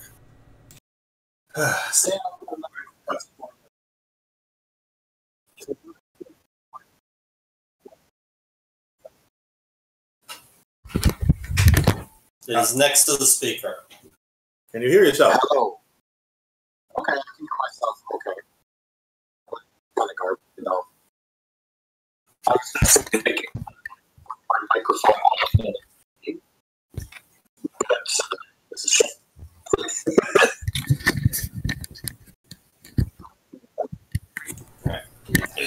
All right, thanks for trying. No problem. My thought is to grab Mike, hike back up, grab a corpse, dead dog, and toss it just through the doorway. It's weight, it's a thing. If you make a loud noise at the same time, we see what we get as a response. I've got a bag of bugs. It's a bag of bugs. Yeah, that smells like bugs. I may not attack that. The wolf idea makes sense. But you're right. We can try all. We can try both. I mean, eventually make a mess. Throw a bunch of dead things into the door. Okay. Throw a bunch of fucking shit in the dome. I suspect it's because you have bugs. All right, so you are hurling zombie wolf parts in through the archway, and he's using prestidigitation to make a big noise. Correct. I love I was looking for not part. I was looking for whole, whole or at least half zombie. Okay. We're the best.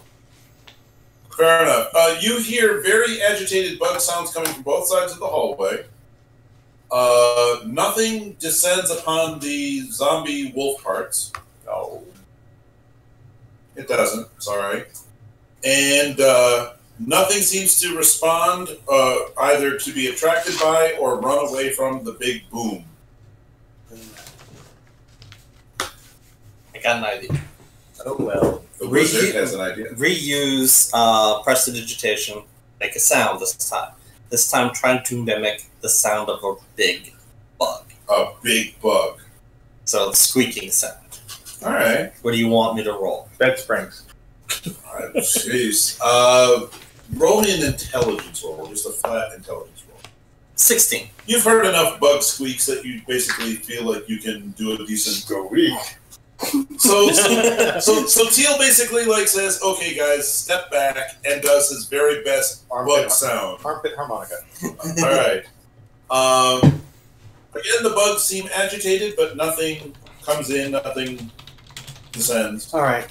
Question: if doorway, at a tight angle looking in. Can I see anything on this side? Well, looking in, okay.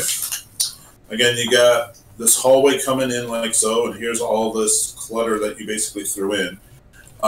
You are seeing that the first break in the walls seem to be coming a little further down, but you're hearing this agitated bug sound coming from both sides of the. But I don't see murder holes. There You're not little, you know. Looking up at the ceiling, you do not see murder holes. You looking at the floor, you do not see other things. It's not a doggy door; it's a buggy door.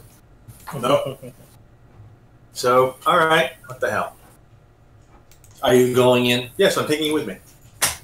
I'm the wizard, soft and squishy. Yes. Take the barbarian. Which means you're the least likely to resist being pulled with me. Is there a problem with this logic? I will set you on fire. Wrong character. From before, Tom, how quickly do these bugs move? They move fairly quickly once they're, duly motivated, yeah. But, I mean, from the sounds of their agitation, they are already hit their highest level of motivation. And they're still not coming out into the hallway. Correct. Fine. We could either try to march down the hallway and hope that they avoid us, or we could run. We could just do either one. I mean, we've got a straight hallway. We don't see the end of, or what's in the middle of the dome. So we could just run for it and see if we can get at least to the center without the bugs getting to us. Also, I am getting a little impatient. I'm letting them, do their planning, but I'm not listening. Right. And also, point of order that there is a point of order that will need to be addressed. Since you guys are still outside and you're getting some light bleeding into the hallway, your low light vision will be fine. Mike's can still see fairly well. However, once you go into this place, you need a light source. Just letting you know. I make Mike's great axe glow. Ooh. Glowy great axe. For the next 10 minutes. Smear on it. Alright. So anyway, Lily has thrown in a couple of options. Mike is literally counting down in Barbarian. Till he charges. Yeah, but I mean, Mike. One.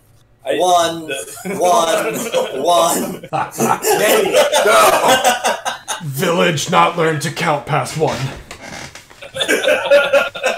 Eventually, Mike. I think I got really distracted by the glowing axe. It's a shiny object, It is shiny. No one else has a glowing axe. That's true. Wow. But someday, too, like the sun, it shall go out. Moving on. All right. So you are. I was attempting to drag the wizard with me, but apparently the wizard does not wish. The wizard does not. There's a reason I use the word drag. All right. So it's easier to drag the bard, but that causes the barbarian itching.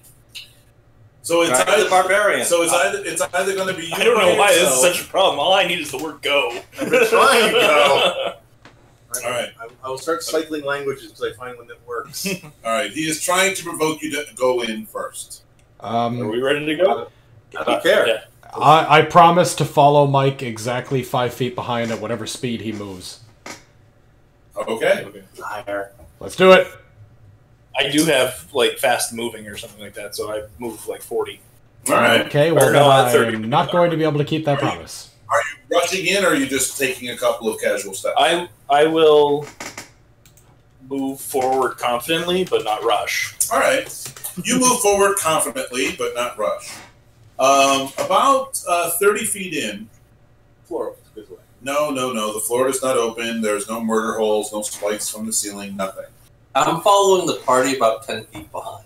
The sound of insect agitation basically comes louder, and you get to a spot where the break in the walls are actually doors, but the doors themselves are only about, say, 5 feet high, so you can easily sort of look over them. It's like haptic touch doors? Yeah, kind of like that. You see on both sides a full chamber full of bugs. Trophies. Now, the thing is, the walls of this chamber seems to be lined with some sort of weird, shiny substance. You sort of it catches the light off of your glowing axe. and it seems to be reflecting some of that back at you. These bugs do not seem to be able to grasp it and climb on it. But they can't go over the door? Nifty.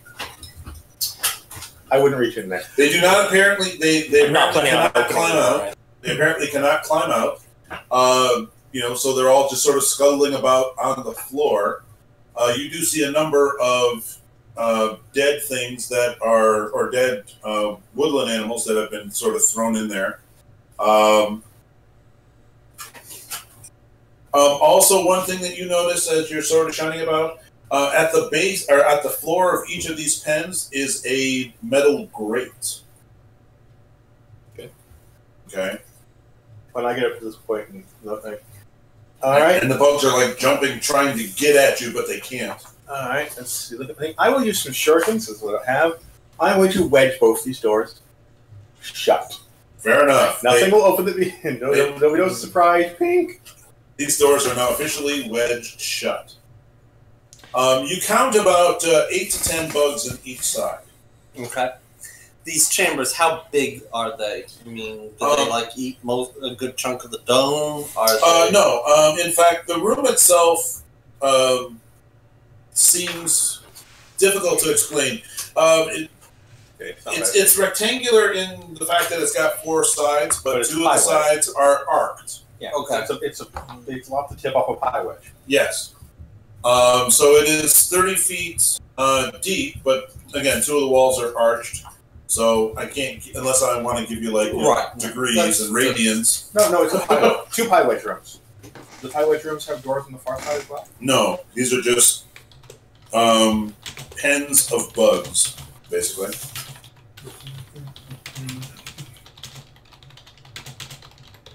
The hallway does in fact continue on. But you have successfully made certain that these things will not open except with extreme duress.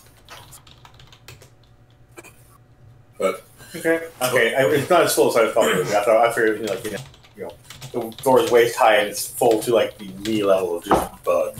No, not that many. Oh, thank God. All right, Tom. So Lily's looking at these different little bug setups, and it's triggering some potential knowledge deep inside her that she may have overheard or seen with the exotic pet trade. But I'm gonna. Okay. Can I roll a knowledge nature to maybe figure out what motivation something might have for breeding the bugs in these ways? Sure. Make a roll. I'm gonna take a roll on this. You take a roll on this. My knowledge nature is a +4. I can answer this question. That's an 18. Not a good answer, but I can give an answer. All right. Well, it's an easy way to generate zombies. Yep. You've got a number of things that seem to be conflicting as far as what you know and what you think might be going on.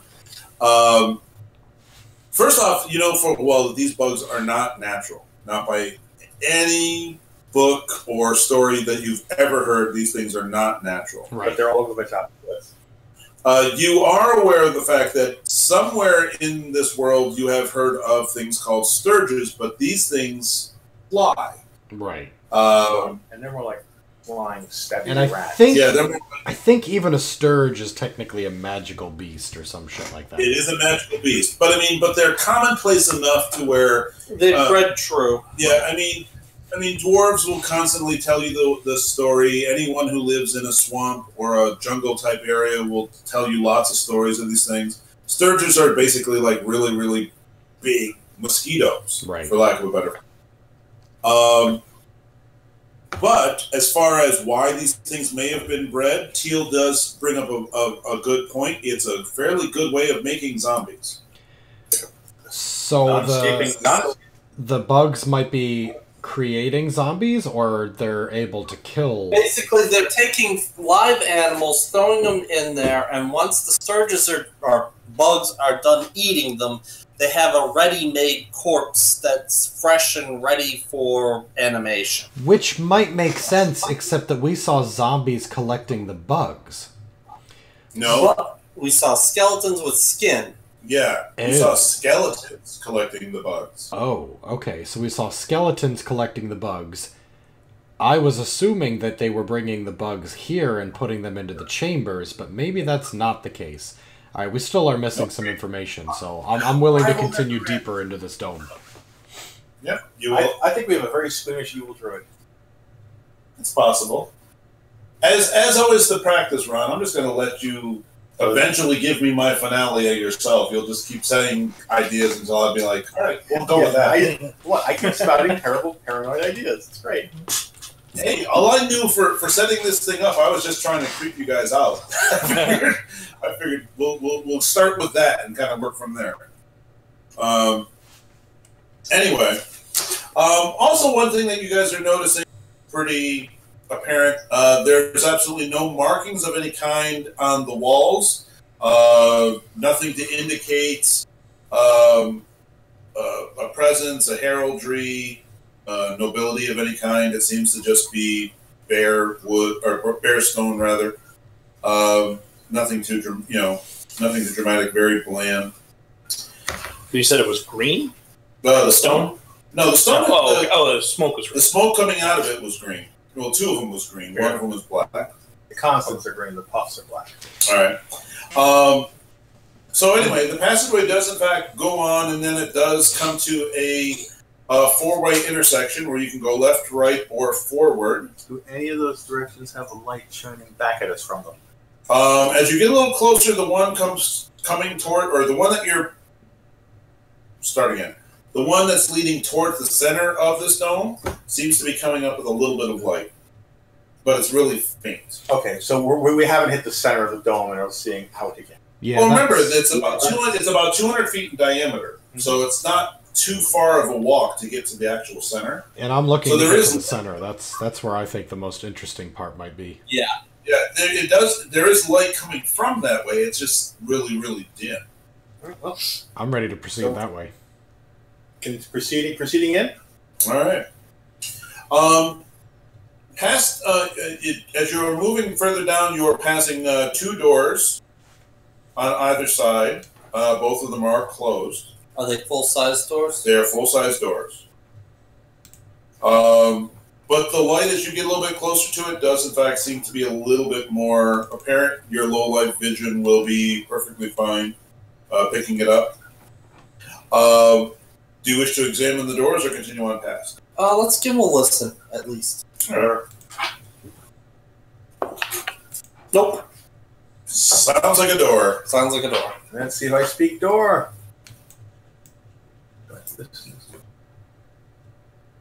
I don't know. It's a perception then, isn't it? If we're all stopping to take a listen at the door, I'll also stop and put my elf ears up to it. Go for it. Try my door. All I could hear was termites. 27 at Stan's door.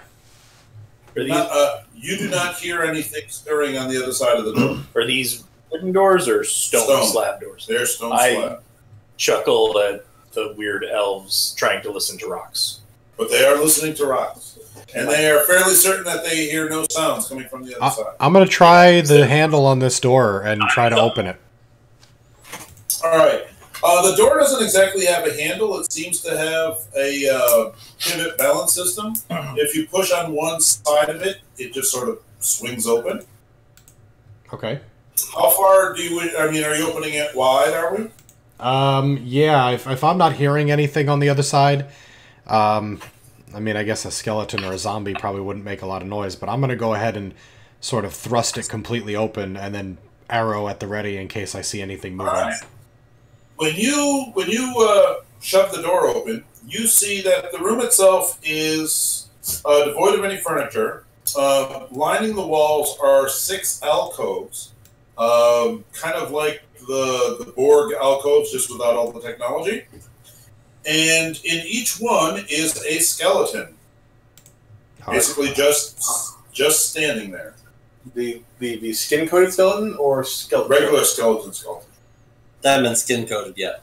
They have not been. They have not been get their Z-bar coating. They have not been covered in. I close the door. Now, as we go in, was that to the right or the left? That was the left. So, 5. Nifty. Yep. So, any bets to the other door? Swing. So you open up the one on the other, you open up the door on the right-hand side. You see what looks like a butcher shop, for lack of a better phrase. You see a long table in the middle of the chamber. Numerous butcher apparatus line a rack dangling above the table. And... Is he a meat taxidermist or no? No, but it seems to be designed to... some of the apparatus will even seem a little bit more torturous than you would expect.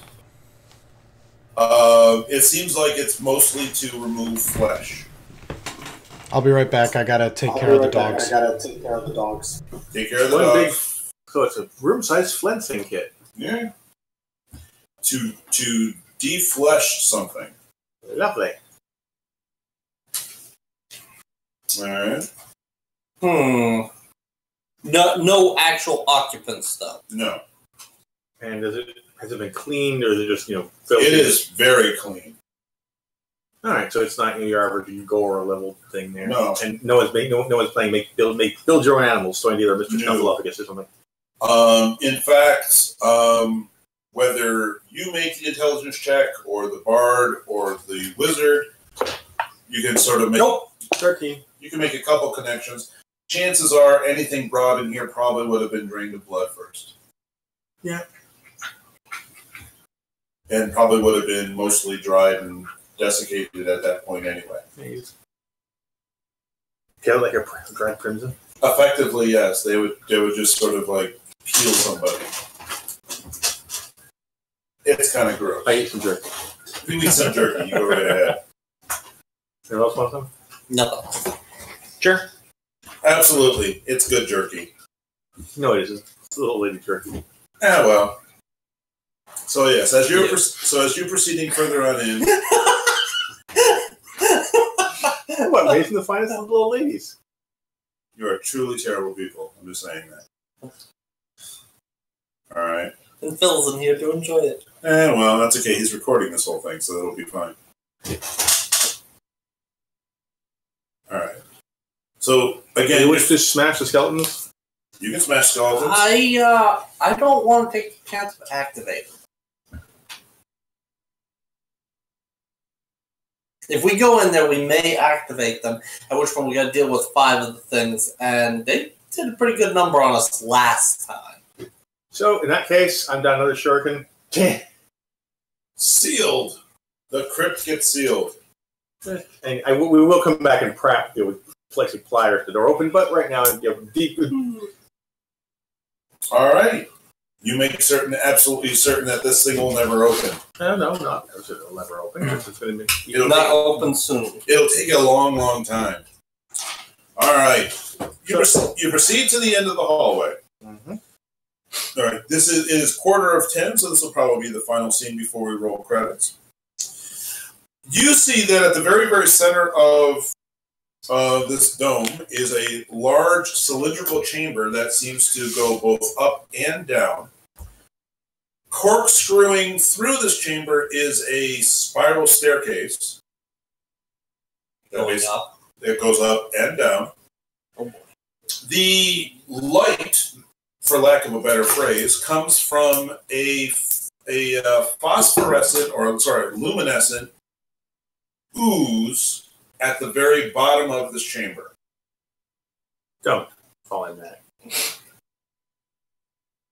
There is basically at the very, very bottom of the chamber, which, from what you can gather, there's probably 1 floor above you and 1 floor below you.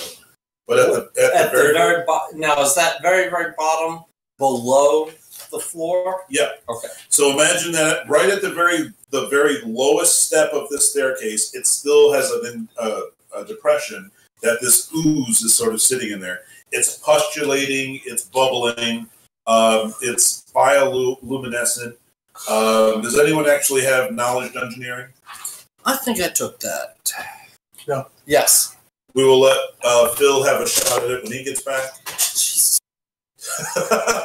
12. Okay. You have never seen anything that does this before. A bioluminescent ooze just does not. It's nothing that you've heard dwarves or anyone else talk about before. However, again, you see that there is a level above you, a level below you, bioluminescent ooze. And I believe that is where we will put a cork in it. I think it's a fairly dramatic, weird point to stop on. And we will pick up on this next week. Oh, speaking of next week, Ron is probably not going to be here next week because he's got parents. And I have to pick Carl up at the airport sometime in the middle of all of this, so I'm probably not going to be here next week. So possibly nothing next week. I would, because Phil won't be able to connect unless you guys add the software to your own equipment. No. All right, so we will bypass next week. Still, I have to figure out what from James as to like when he might be coming back. He said October in his last email. And he said that's when the next bid is in October. So we'll wait and see how things generally play out. I do know that probably mid-October I'll be spending a week in South Carolina, but other than that, there might be a weekend here, but that doesn't affect this game. I'm back. I've got a bummer thing. All right. Phil, just we sort of made a, I'm going to roll the final credits on something dramatic that they saw. Okay. At the very center, at the very end of the hallway, is a cylindrical chamber that goes up the span of this dome. You kind of get the impression that there is a floor above you, a floor below you, and there's a spiral staircase that kind of corkscrews through this chamber. At the very bottom of the chamber, there's a little depression right below the staircase, sort of like the whole floor still has a little depression. And in the depression is a bioluminescent ooze. Okay. That is just sitting there and bubbling and pustulating and basically just sort of creates an eerie light throughout the whole chamber. Okay. At least it isn't positive. If you want to make a knowledge dungeoneering... yes, I do, definitely.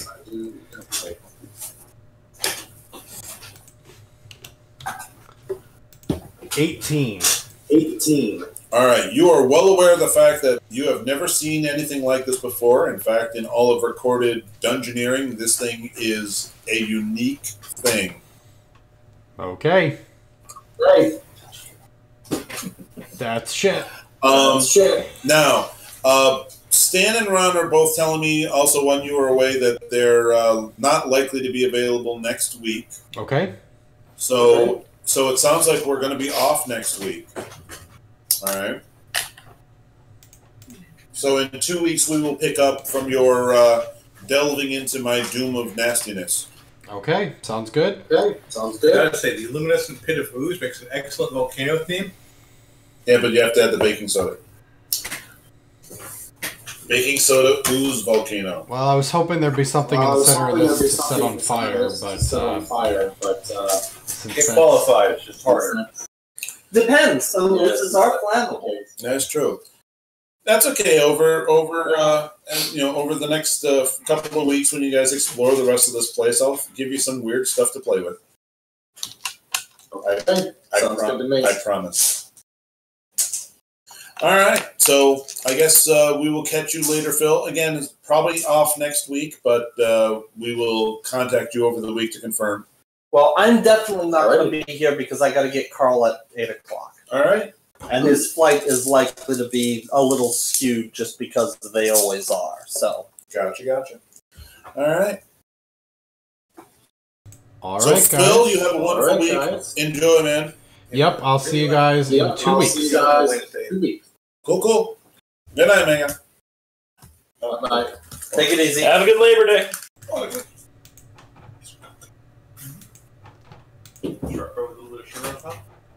All right, guys, that ends the call, and as you heard them discussing, we will probably not be doing this next week because they are not going to be available. So Wednesday is my game night with them. Not sure that I can roll that into a, hey, wife, let me do some live streaming stuff. But if I don't do the Wednesday night game, then I will definitely do a live stream sometime next week. It will probably not be Friday or the weekend, but Monday or Wednesday will work out one way or the other. So I heard a lot of demand for Quiplash. So what I will try to do is I'll see if I can get a good game of Quiplash going next week. So you guys are hearing about it here first. And I'll be sure to post on Twitter when I know that that's happening. So if you don't follow me on Twitter and you'd like to get informed of the Quiplash game, please do. It's Doctrzombie, just like it is here on YouTube. For that matter, if that doesn't work for you, if you don't use Twitter much or whatever, and you do want to be alerted and you hang out on YouTube all the time, then tickle that bell icon. I think that's what it's there for. If you do that, then you should get an alert whenever I start live streaming or when I upload a video or any other thing. And since I don't do it often, it won't be very spammy. So, but thanks for coming tonight, guys. I really appreciate it. I will continue to try to improve the stream. I think the next thing that I can do is try to reduce the number of programs running in the background before I kick it off. I don't know if that's going to help much, but CPU could be a factor.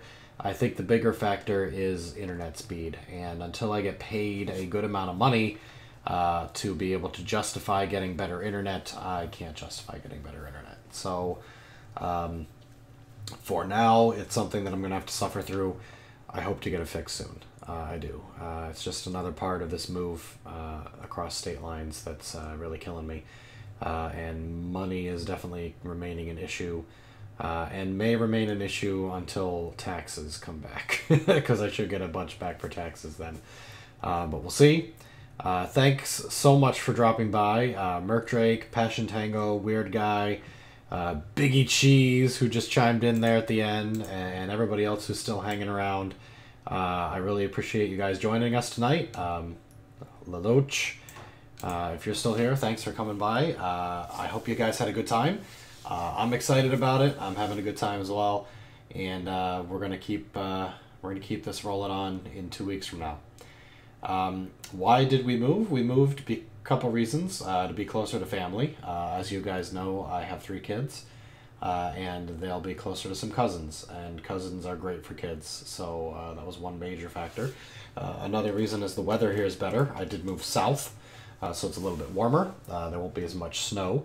Third reason is we were able to get a little bit more land. Land is a little bit cheaper where we moved to, because we used to be in a big, gross New York City. Not the actual New York City, a state, New York State city. And land was expensive and small.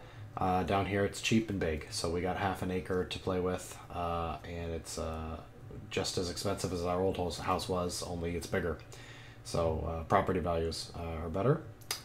And lastly, I knew I could get a job here. And I mean, I had a job where I was, but I hated it. The job I have now is great. It's just got a long ass commute. So, James, are you serious? You come in the last minute of the stream every time. You're gonna have to go back and watch it once it uploads. The stream quality was better today than it has been, but there are still some hiccups we're working out, including getting a better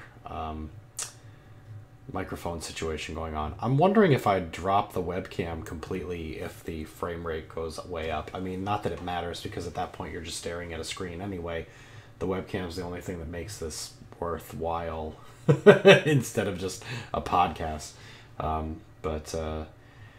we'll see. Sorry, James, you missed it. You're gonna have to go and just watch it. It's okay.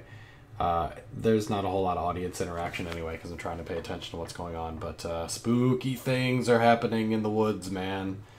And we're just getting started. We're just scratching the surface of the craziness. Am I going to stream RPGs? This one, and I suppose if there's a good RPG video game that I've got, I'll stream it.